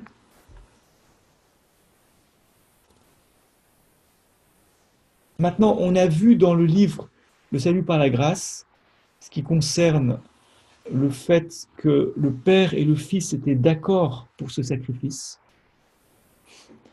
et qu'ils l'ont fait ensemble. Dieu était en Christ, réconciliant le monde avec lui-même. Donc c'est Dieu en Christ qui fait le sacrifice, qui opère le salut pour nous. C'est aussi lié avec le mystère de la Trinité. Donc je ne vais pas revenir dessus, mais si on considère qu'il y a comme trois dieux, ce qui n'est pas du tout ce que veut dire la Trinité, et bien à ce moment-là, on va considérer que le Fils est une victime et que le Père est en quelque sorte méchant. Alors que ce n'est pas du tout le cas puisqu'ils étaient d'accord ensemble. Puisque Jésus dit, c'est pas, personne ne m'enlève ma vie, c'est moi qui la donne. Vous voyez? Et puis on sait que le Père a envoyé le Fils. Il a plu au Père que le Fils souffre, mais non pas parce que le Père aimait la souffrance du Fils, mais parce que le Père nous aimait au point que lui et le Fils, d'accord ensemble, ont été d'accord pour ce sacrifice, pour que nous puissions être sauvés. Vous voyez?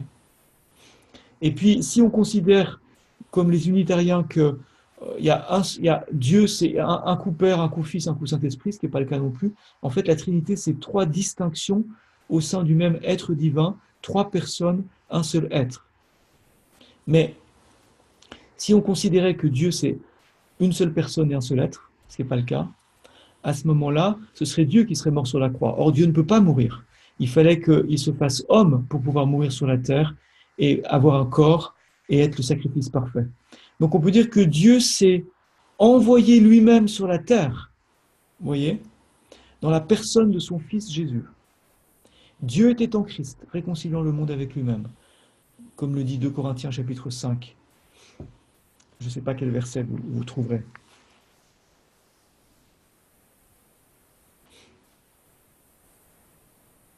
Ça, c'est le sacrifice donc, de Jésus. D'accord avec le Père. Maintenant, on fait une petite pause d'1 ou 2 minutes. 2 minutes, disons. D'accord? Petite pause de 2 minutes, et après je reviens.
Alors maintenant, on peut dire aussi que le sang de Jésus étant la preuve du sacrifice de Jésus, il nous révèle l'amour de Dieu, qui est Dieu, dans son amour, sa justice, sa miséricorde, son pardon, son effacement, sa foi, etc. Donc tout ce caractère de Dieu est révélé à la croix et par le sang de Jésus.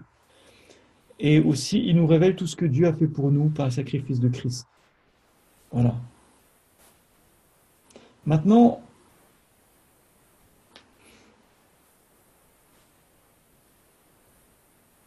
c'est important de connaître ces choses parce que ça fortifie notre foi et ça nous révèle, je vous disais tout à l'heure que cette connaissance expérimentale de Dieu, profonde de Dieu, va nourrir notre foi. D'accord ?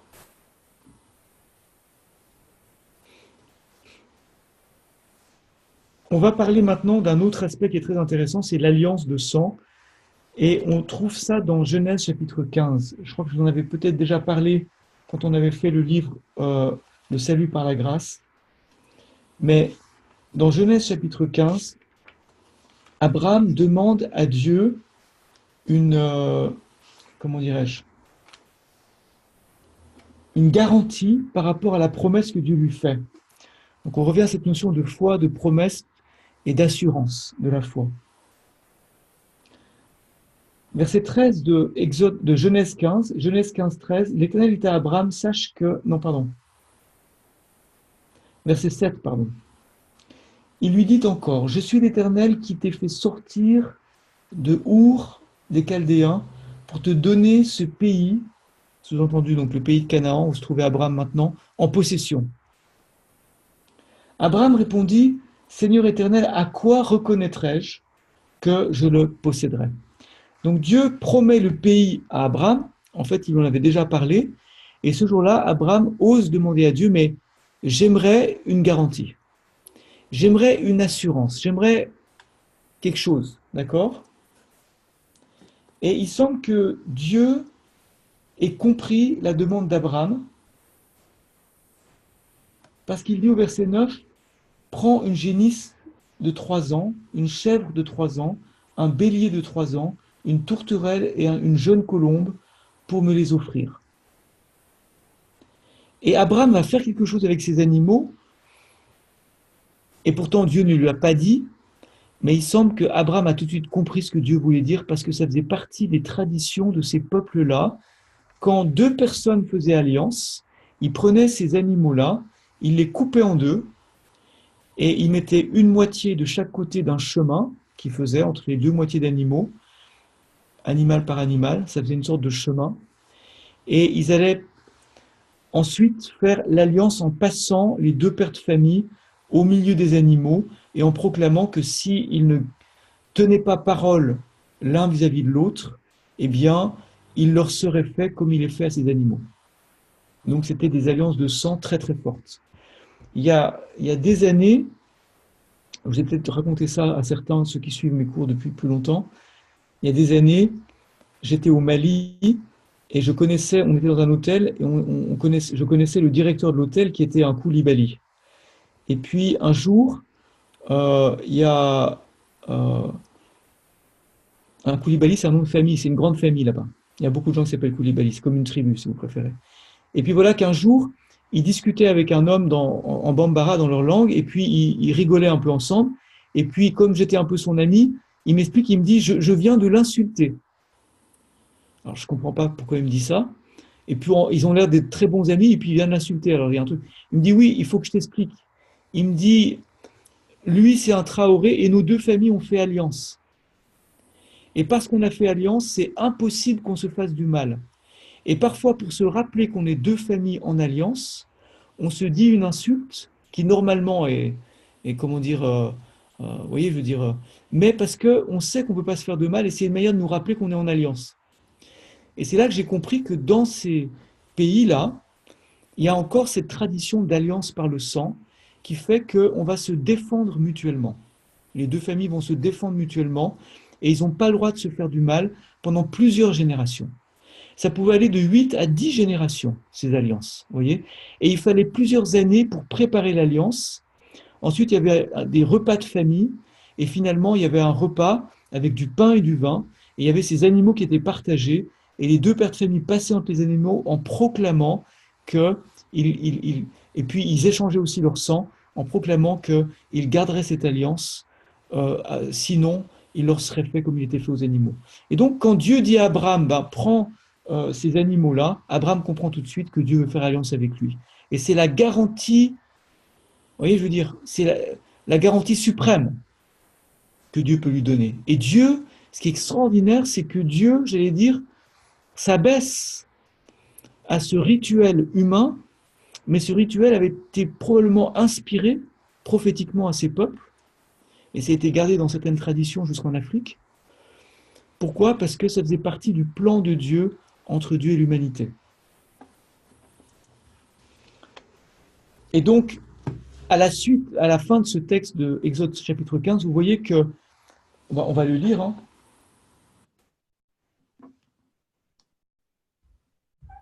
Verset 16, donc,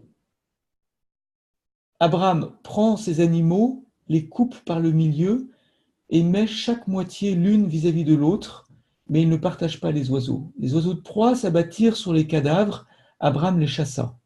Au coucher du soleil, Abraham fut accablé de sommeil et aussi de frayeur dans l'obscurité profonde.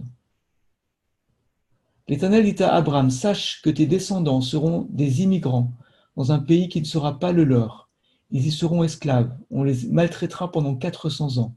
Mais je jugerai la nation dont ils auront été les esclaves, et ils sortiront ensuite avec de grands biens. Toi, tu mourras en paix, tu seras enseveli après une heureuse vieillesse. À la 4e génération, ils reviendront ici, car c'est alors seulement que la déchéance morale des Amoréens aura atteint son comble. Donc, à la 4e génération, tes enfants ou tes descendants reviendront ici en Canaan, car c'est seulement alors que la déchéance morale des Amoréens, donc les habitants de ce pays, aura atteint son comble. Quand le soleil fut couché, l'obscurité devint profonde. Alors une fournaise fumante et des flammes passèrent entre les animaux partagés. En ce jour-là, l'Éternel conclut une alliance avec Abraham en disant « Je donne ce pays à ta descendance, depuis le fleuve d'Égypte jusqu'au grand fleuve, à savoir l'Euphrate, le pays des Kéniens, des Kénisiens, des Cadmodiens, des Hittites, des Phéréziens, des Réphaïm, des Amoréens, des Cananéens, des Girgasiens et des Jébusiens. » Donc, on voit que seul le feu passe au travers des animaux, mais Abraham ne passe pas au travers des animaux. Ce qui veut dire que Dieu a pris toute l'initiative dans cette alliance. C'est ce qu'on appelle une alliance de grâce. C'est Dieu qui payera les pots cassés. Et il le fera beaucoup plus tard en Jésus-Christ, qui mourra sur la croix à cause de nos péchés. Vous voyez, pas à cause des siens. Parce que Dieu est le seul à passer au milieu des animaux, parce qu'il est le seul à pouvoir porter cette punition que personne ne peut autrement porter, sans que ça le détruise.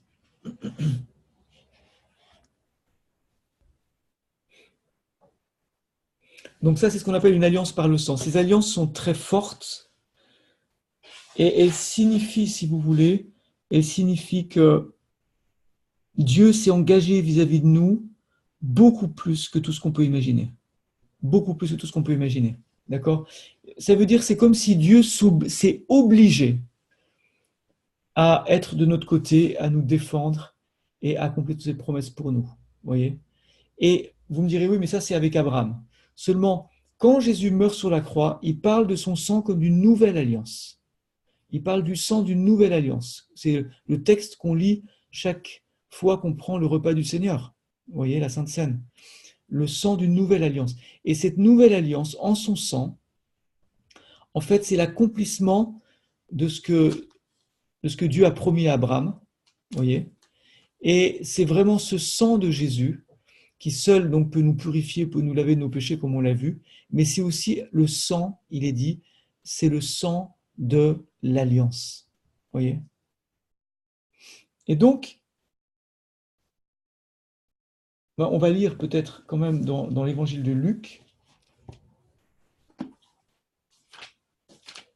pour que les choses soient claires.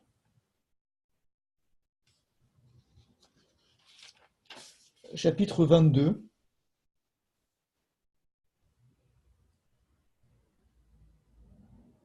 Verset 15, il leur dit, j'ai désiré vivement manger cette Pâque avec vous. Vous voyez que c'est le repas de la Pâque. En fait, c'est l'accomplissement du repas de la Pâque, c'est l'accomplissement de toutes les alliances qui va être fait là, au niveau de ce. Et là, c'est le repas d'alliance avant la mort de Christ sur la croix. J'ai désiré vivement manger cette Pâque avec vous avant de souffrir, car je vous le dis, je ne la mangerai plus jusqu'à ce qu'elle soit accomplie dans le royaume de Dieu. Il prit une coupe, rendit grâce et dit, prenez cette coupe et distribuez-la entre vous. Car je vous le dis, je ne boirai plus désormais du fruit de la vigne jusqu'à ce que le royaume de Dieu soit venu. Ensuite, il prit du pain, et après avoir rendu grâce, il le rompit et le leur donna en disant, ceci est mon corps qui est donné pour vous, faites ceci en mémoire de moi. De même, il prit la coupe, après le repas, et la leur donna en disant, cette coupe est la nouvelle alliance en mon sang qui est répandue pour vous.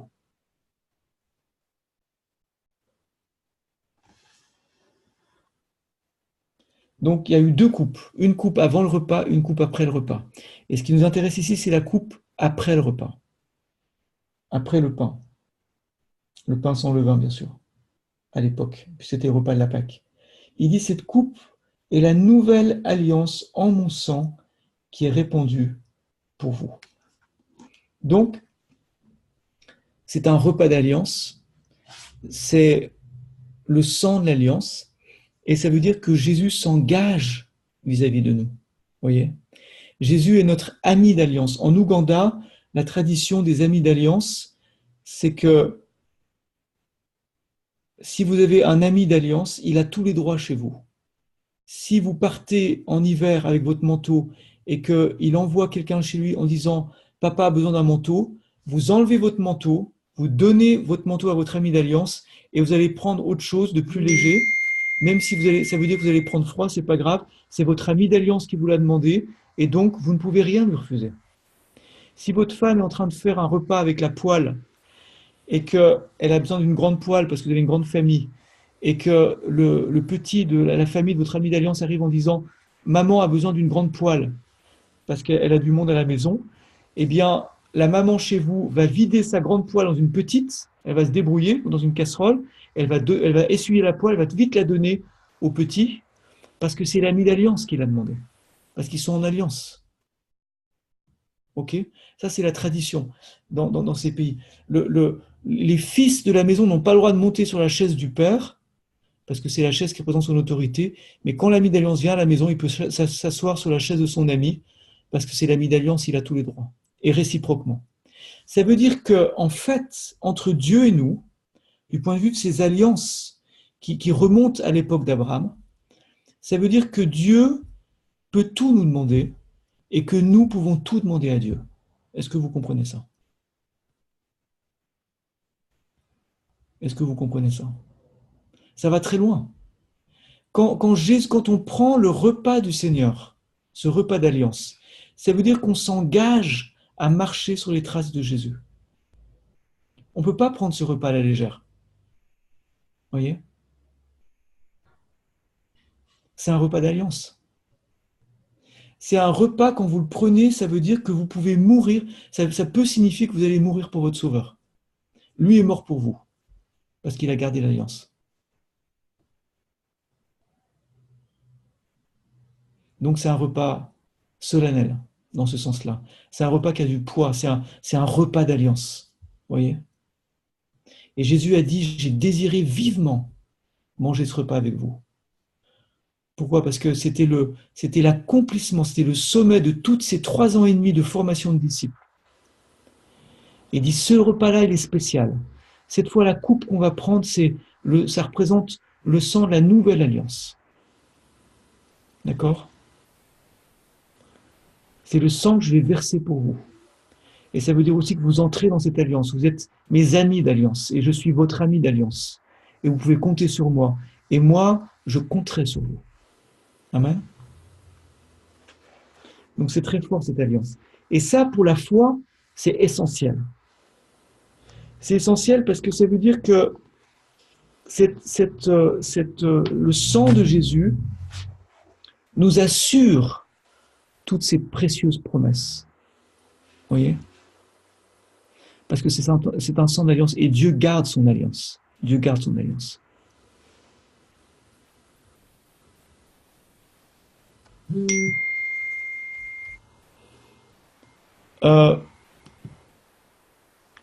regarde juste si ce n'est pas quelqu'un d'entre vous.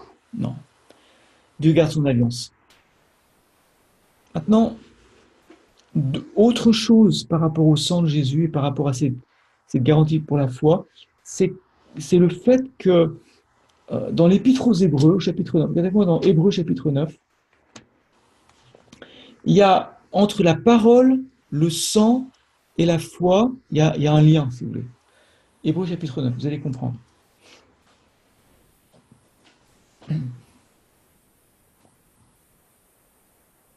Verset 18, Hébreux 9, verset 18. Hébreux 9, verset 18.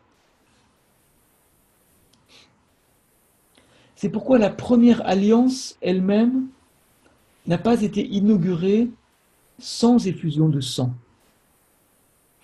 En effet, Moïse, et là il est parlé de Exode chapitre 24, Moïse, après avoir énoncé pour tout le peuple chaque commandement selon la loi, prit le sang des veaux et des boucs avec de l'eau, de la laine écarlate et de l'hysope, et aspergea le livre lui-même et tout le peuple, en disant, ceci est le sang de l'alliance que Dieu a ordonné pour vous. Et de la même manière, il aspergea de sang le tabernacle et tous les objets du culte. Selon la loi, presque tout est purifié avec du sang, et sans effusion de sang, il n'y a pas de pardon. Il était donc nécessaire que d'une part, les représentations des réalités célestes soient purifiées, c'est-à-dire le tabernacle, soient purifiées de la sorte et que d'autre part, les réalités célestes elles-mêmes le soient par de meilleurs sacrifices. Donc, ce qu'il est dit ici, en fait, c'est que si vous voulez, il y a un tabernacle sur la terre qui représente une réalité céleste, un tabernacle céleste. Et le sang des animaux sur la terre était pour le tabernacle terrestre, mais pour le tabernacle céleste, il fallait un sang différent, il fallait le sang de Christ. Et Christ a traversé le ciel dans les deux sens. D'abord, il est venu sur la terre, ensuite il est remonté au ciel avec son propre sang pour le présenter dans la présence du Père et pour être notre avocat, notre précurseur et notre intercesseur auprès du Père, notre souverain sacrificateur auprès du Père. Amen. Donc tout ça, c'est des titres que Jésus reçoit dans l'Épître aux Hébreux et qui nous parlent de son ministère céleste pour nous, avec son sang devant le Père, dans le monde spirituel, dans le ciel même. Maintenant, il est dit que quand Moïse, parce que l'alliance que Moïse fait avec le peuple d'Israël à l'époque, elle représente cette alliance que Jésus fait avec nous, il a aussi, qu'est-ce qu'il a aspergé? Un peu tout aspergé. Donc on a vu ce qui concerne le tabernacle, c'est-à-dire qu'il y a des choses célestes qui ont été purifiées par le sang de Jésus, parce que le ciel qui est au-dessus de nos têtes a besoin d'être purifié, d'accord, pour avoir un ciel ouvert. Et donc il y a quelque chose dans le combat spirituel ici qui est important à noter. Mais je ne vais pas rentrer sur ce plan-là précisément. J'aimerais parler d'autre chose. Je reviens au verset 19. Moïse, après avoir énoncé pour tout le peuple chaque commandement selon la loi, prit le sang des veaux, des boucs avec de l'eau, de la laine écarlate, de l'hysope, et aspergea le livre lui-même et tout le peuple. Pourquoi est-ce qu'il a... Alors ça, c'est pas précisé d'ailleurs dans l'Exode, mais c'est précisé dans l'Épître aux Hébreux. Pourquoi est-ce que Moïse a aspergé aussi le livre de la loi? Ça, c'est intéressant. C'est parce que les promesses de Dieu et le livre de la loi de Dieu, elle est enveloppée dans le sacrifice de Jésus.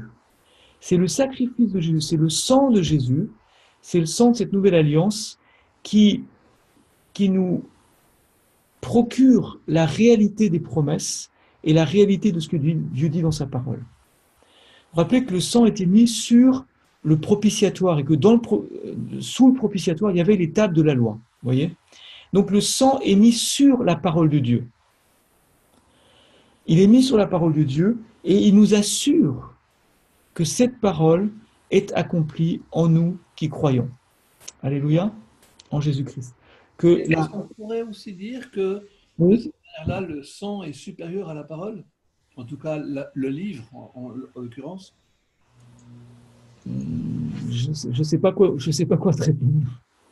En tout cas, pour ce qui nettoie, le pouvoir nettoyant, s'il fallait avoir les mains sales puis qu'on a utilisé plusieurs savons, c'est le savon le plus puissant qui va nettoyer le reste. Là, dans ce sens-là, oui, d'accord, absolument. Oui. On est purifié à la fois par la parole et par le sang, si vous préférez, mais la parole est efficace par le sang. Voilà comment il faut répondre.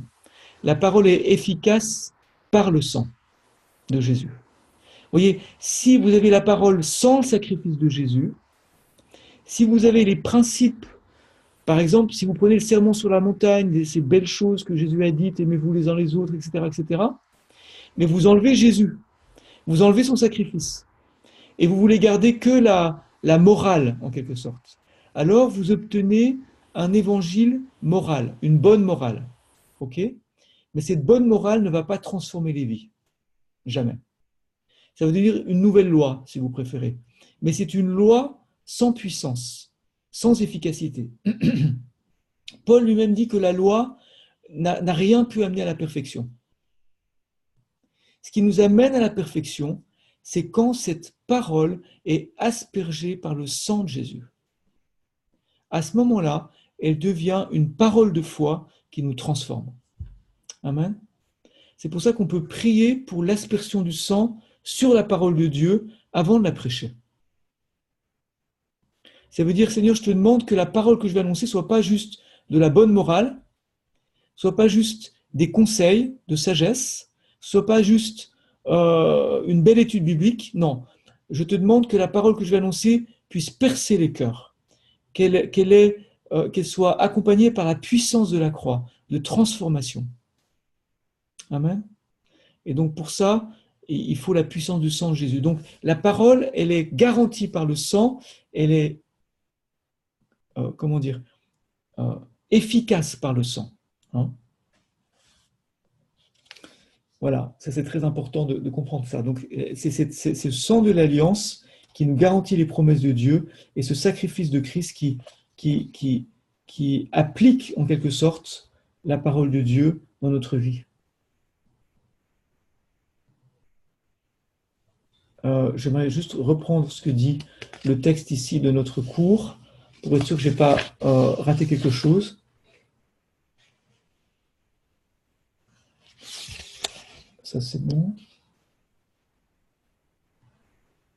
Voilà. La parole de Dieu est maintenant sertie dans l'écrin, ou si vous voulez, enveloppée dans l'écrin, d'une alliance qui a été à la fois faite dans le sang de Jésus et rendue efficace par le sang de Jésus au moment où l'Esprit l'applique dans nos cœurs. C'est-à-dire que cette parole est appliquée par le Saint-Esprit dans nos cœurs avec la puissance du sang de Jésus qui nous transforme, qui efface notre péché. Hein?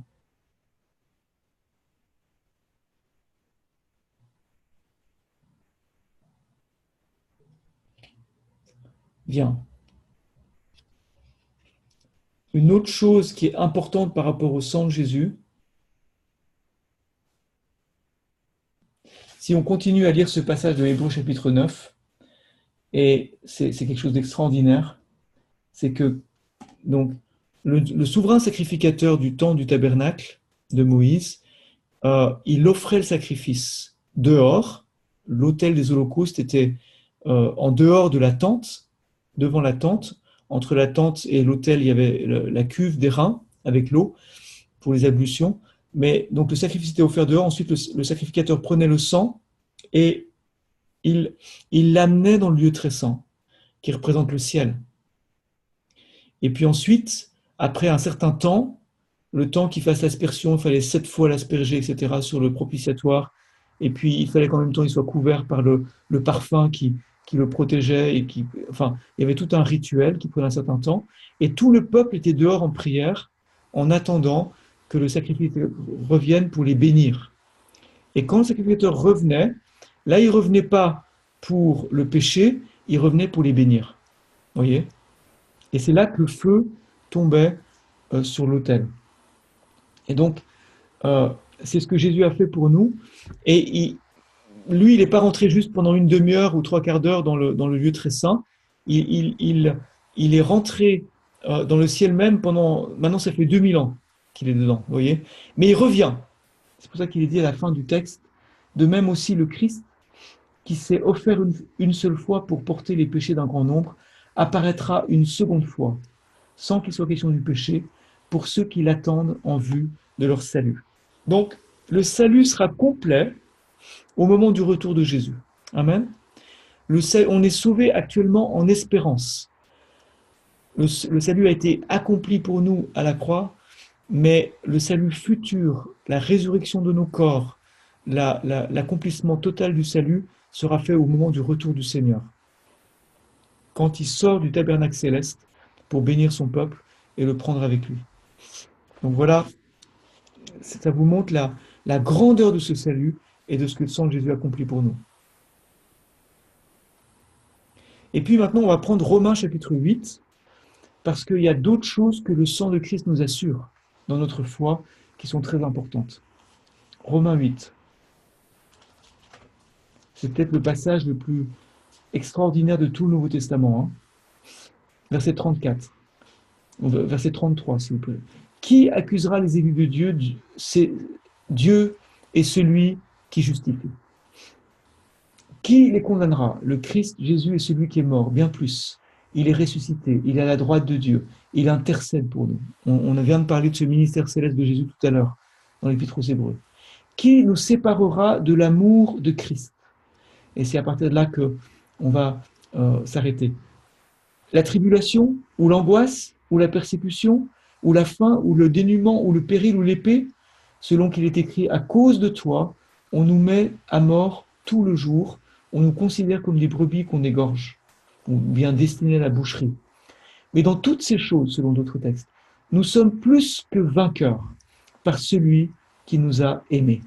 Car je suis persuadé que ni la mort, ni la vie, ni les anges, ni les dominations, ni le présent, ni l'avenir, ni les puissances, ni les êtres d'en haut, ni ceux d'en bas, ni aucune autre créature ne pourra nous séparer de l'amour de Dieu en Jésus-Christ, notre Seigneur. Cette promesse est extraordinaire. Elle nous est garantie par le sang de Jésus, puisque c'est dans le contexte de ce sacrifice et du fait que Jésus-Christ est à la droite du Père qui intercède pour nous, c'est dans ce contexte qu'il est dit « Qui nous séparera de l'amour de Christ ?» Et il est parlé ici de la persécution et des épreuves. Vous voyez, je veux dire, du temps de Paul, du temps de l'Église du Nouveau Testament, il y avait beaucoup de persécutions. Et aujourd'hui, dans beaucoup de parties du monde, il y a énormément de persécutions et de gens qui meurent pour leur foi. On est des exceptions ici en Europe ou dans certaines parties d'Afrique si on n'est pas persécuté. Mais je sais qu'au Sénégal, vous avez quand même de la pression. Mais c'est l'exception. En réalité, comme dit Paul, tous ceux qui veulent vivre pieusement en Jésus-Christ seront persécutés, d'après la deuxième épître à Timothée. Mais ce que j'aimerais souligner ici, c'est que le sang de Christ nous assure qu'il n'y a rien dans toutes ces choses qui peut nous séparer de l'amour de Dieu. Et c'est quand on est dans la persécution, dans les difficultés, c'est là on serait tenté de douter, voyez. Et c'est là qu'il faut se souvenir, il n'y a rien qui peut me séparer de l'amour de Christ. Quand Corrie ten Boom, qui a été dans les camps de la mort avec son père et sa famille, depuis la Hollande, parce qu'ils avaient caché des Juifs pendant la guerre de 39-45. Le matin, avant que la Gestapo vienne les chercher, ils ne savaient pas que ce serait ce jour-là, le texte qu'ils lisaient ensemble en famille, dans leur culte de famille, c'était Romains chapitre 8, versets 34 et 35, jusqu'à la fin du chapitre 8.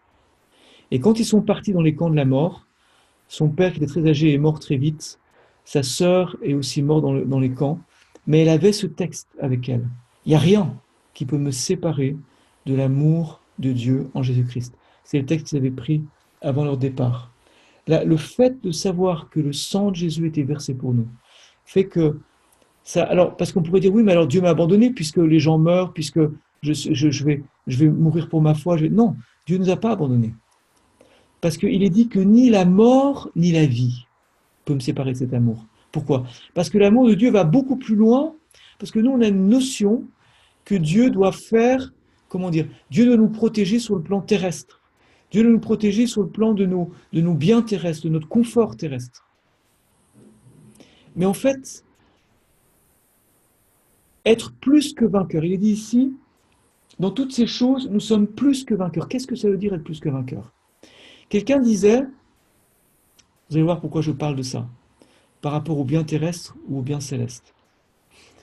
Quelqu'un disait, quand un boxeur a gagné le tournoi, il est vainqueur. Il lève les bras, tout le monde l'applaudit. Mais quand sa femme reçoit le chèque, elle est plus que vainqueur. D'accord ? C'est un peu une manière humoristique de le dire. C'est-à-dire que le moment où on est victorieux, ça veut dire, bon, l'ennemi a été écrasé, j'ai été le plus fort.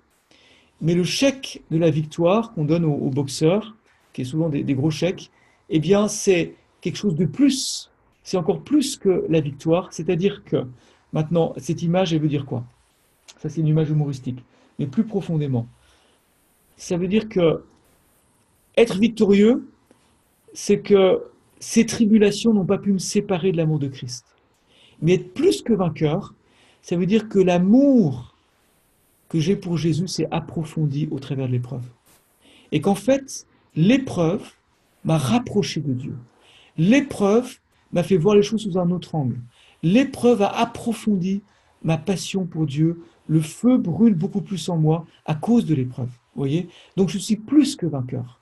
Non seulement l'ennemi n'a pas réussi son coup, mais en plus, grâce à lui, entre guillemets, à cause de ce que l'ennemi a voulu faire contre moi, en fait, Dieu a réussi à ce que j'ai une plus grande communion avec lui et que j'ai une plus grande gloire. C'est pour ça qu'il y a beaucoup de textes dans l'épître de Pierre et de Jacques, qui dit, par exemple, Jacques qui dit, regardez comme un sujet de joie complète les diverses épreuves auxquelles vous faites face. Vous voyez? Et c'est complètement illogique de dire ça. Et Jésus dit dans sur la montagne, réjouissez-vous lorsqu'on vous persécutera, qu'on dira toutes sortes de mal de vous. Pourquoi se réjouir? Parce qu'on sera plus que vainqueur. Parce que d'une part, cette épreuve ne pourra pas nous séparer de l'amour de Christ, et d'autre part, cet amour deviendra tellement réel pour nous, parce qu'on l'aura vécu au pire moment de notre vie. Amen. Donc ça, c'est très important de le comprendre. Donc, le sang de Jésus, le sacrifice de Jésus, nous garantit toutes ces choses-là. Voyez? Et notre foi s'appuie sur la parole de Dieu, mais pas seulement la parole en tant que conseil, en tant que sagesse ou en tant que morale, mais la parole appliquée par le Saint-Esprit avec le sang de Jésus qui transforme notre vie, qui nous permet d'expérimenter cette parole, ces promesses dans notre vie par Jésus-Christ.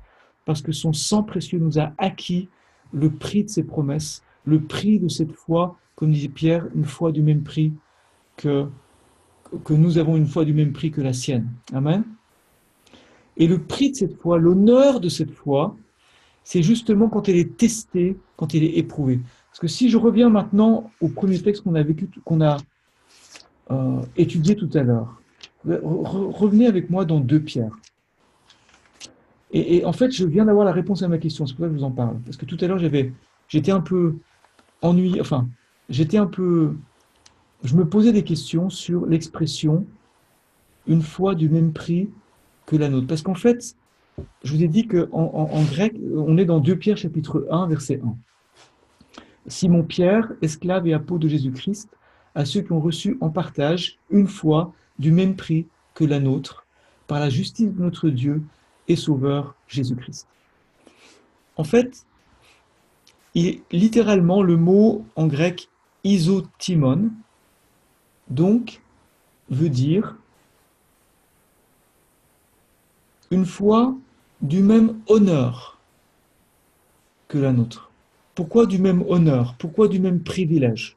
Le privilège et l'honneur de souffrir pour Jésus-Christ.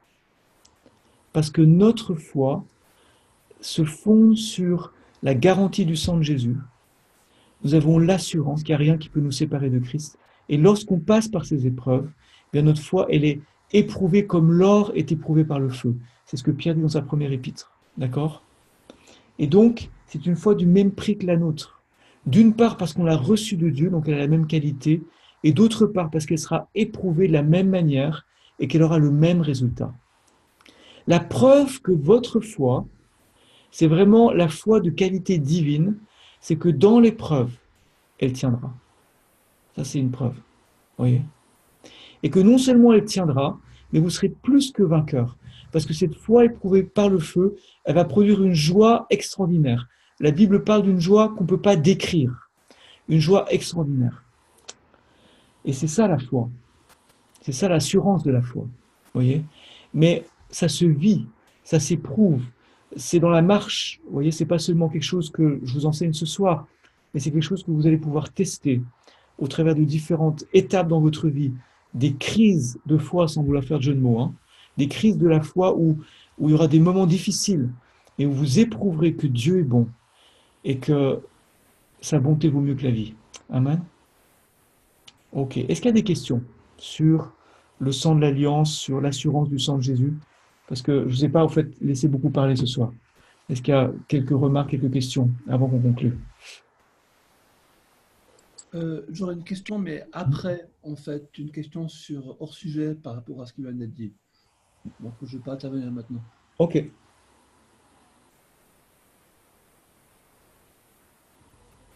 TLM, Alexis, Moussa, ça va?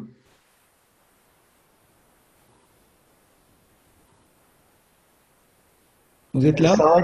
Oui, ça va. Ça va. Ok, Moussa. Oui. À Toulouse, Moussa, est-ce que la foi, ça marche aussi à Toulouse ou ça marche seulement au Sénégal? Moi, c'est aussi ici à Toulouse. Ok, amen, amen. Ok. Oui, absolument. Il faut prier pour Marseille alors. Oui, tout à fait. Et Alexis, est-ce que la foi, ça marche aussi à Thonon?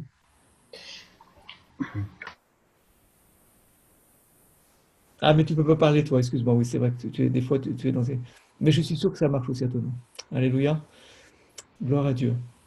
Ça marche partout. Ça marche partout parce que les garanties que Dieu nous donne ne sont pas liées à nos circonstances présentes et à la géographie, au contexte. Non, c'est le sang de Jésus, ce qui est merveilleux, c'est que le sang de Jésus, aujourd'hui, il est au-dessus de tous les cieux. Le nom de Jésus est au-dessus de tout nom. Il est assis à la droite du Père, vous voyez. Donc il n'y a rien qui peut limiter l'efficacité de notre foi, parce qu'il a acquis cette position et il nous fait asseoir avec lui dans les lieux célestes. On va prier. Je vais demander, ben tiens, Moussa, si tu veux prier pour nous pour conclure, ce serait bien.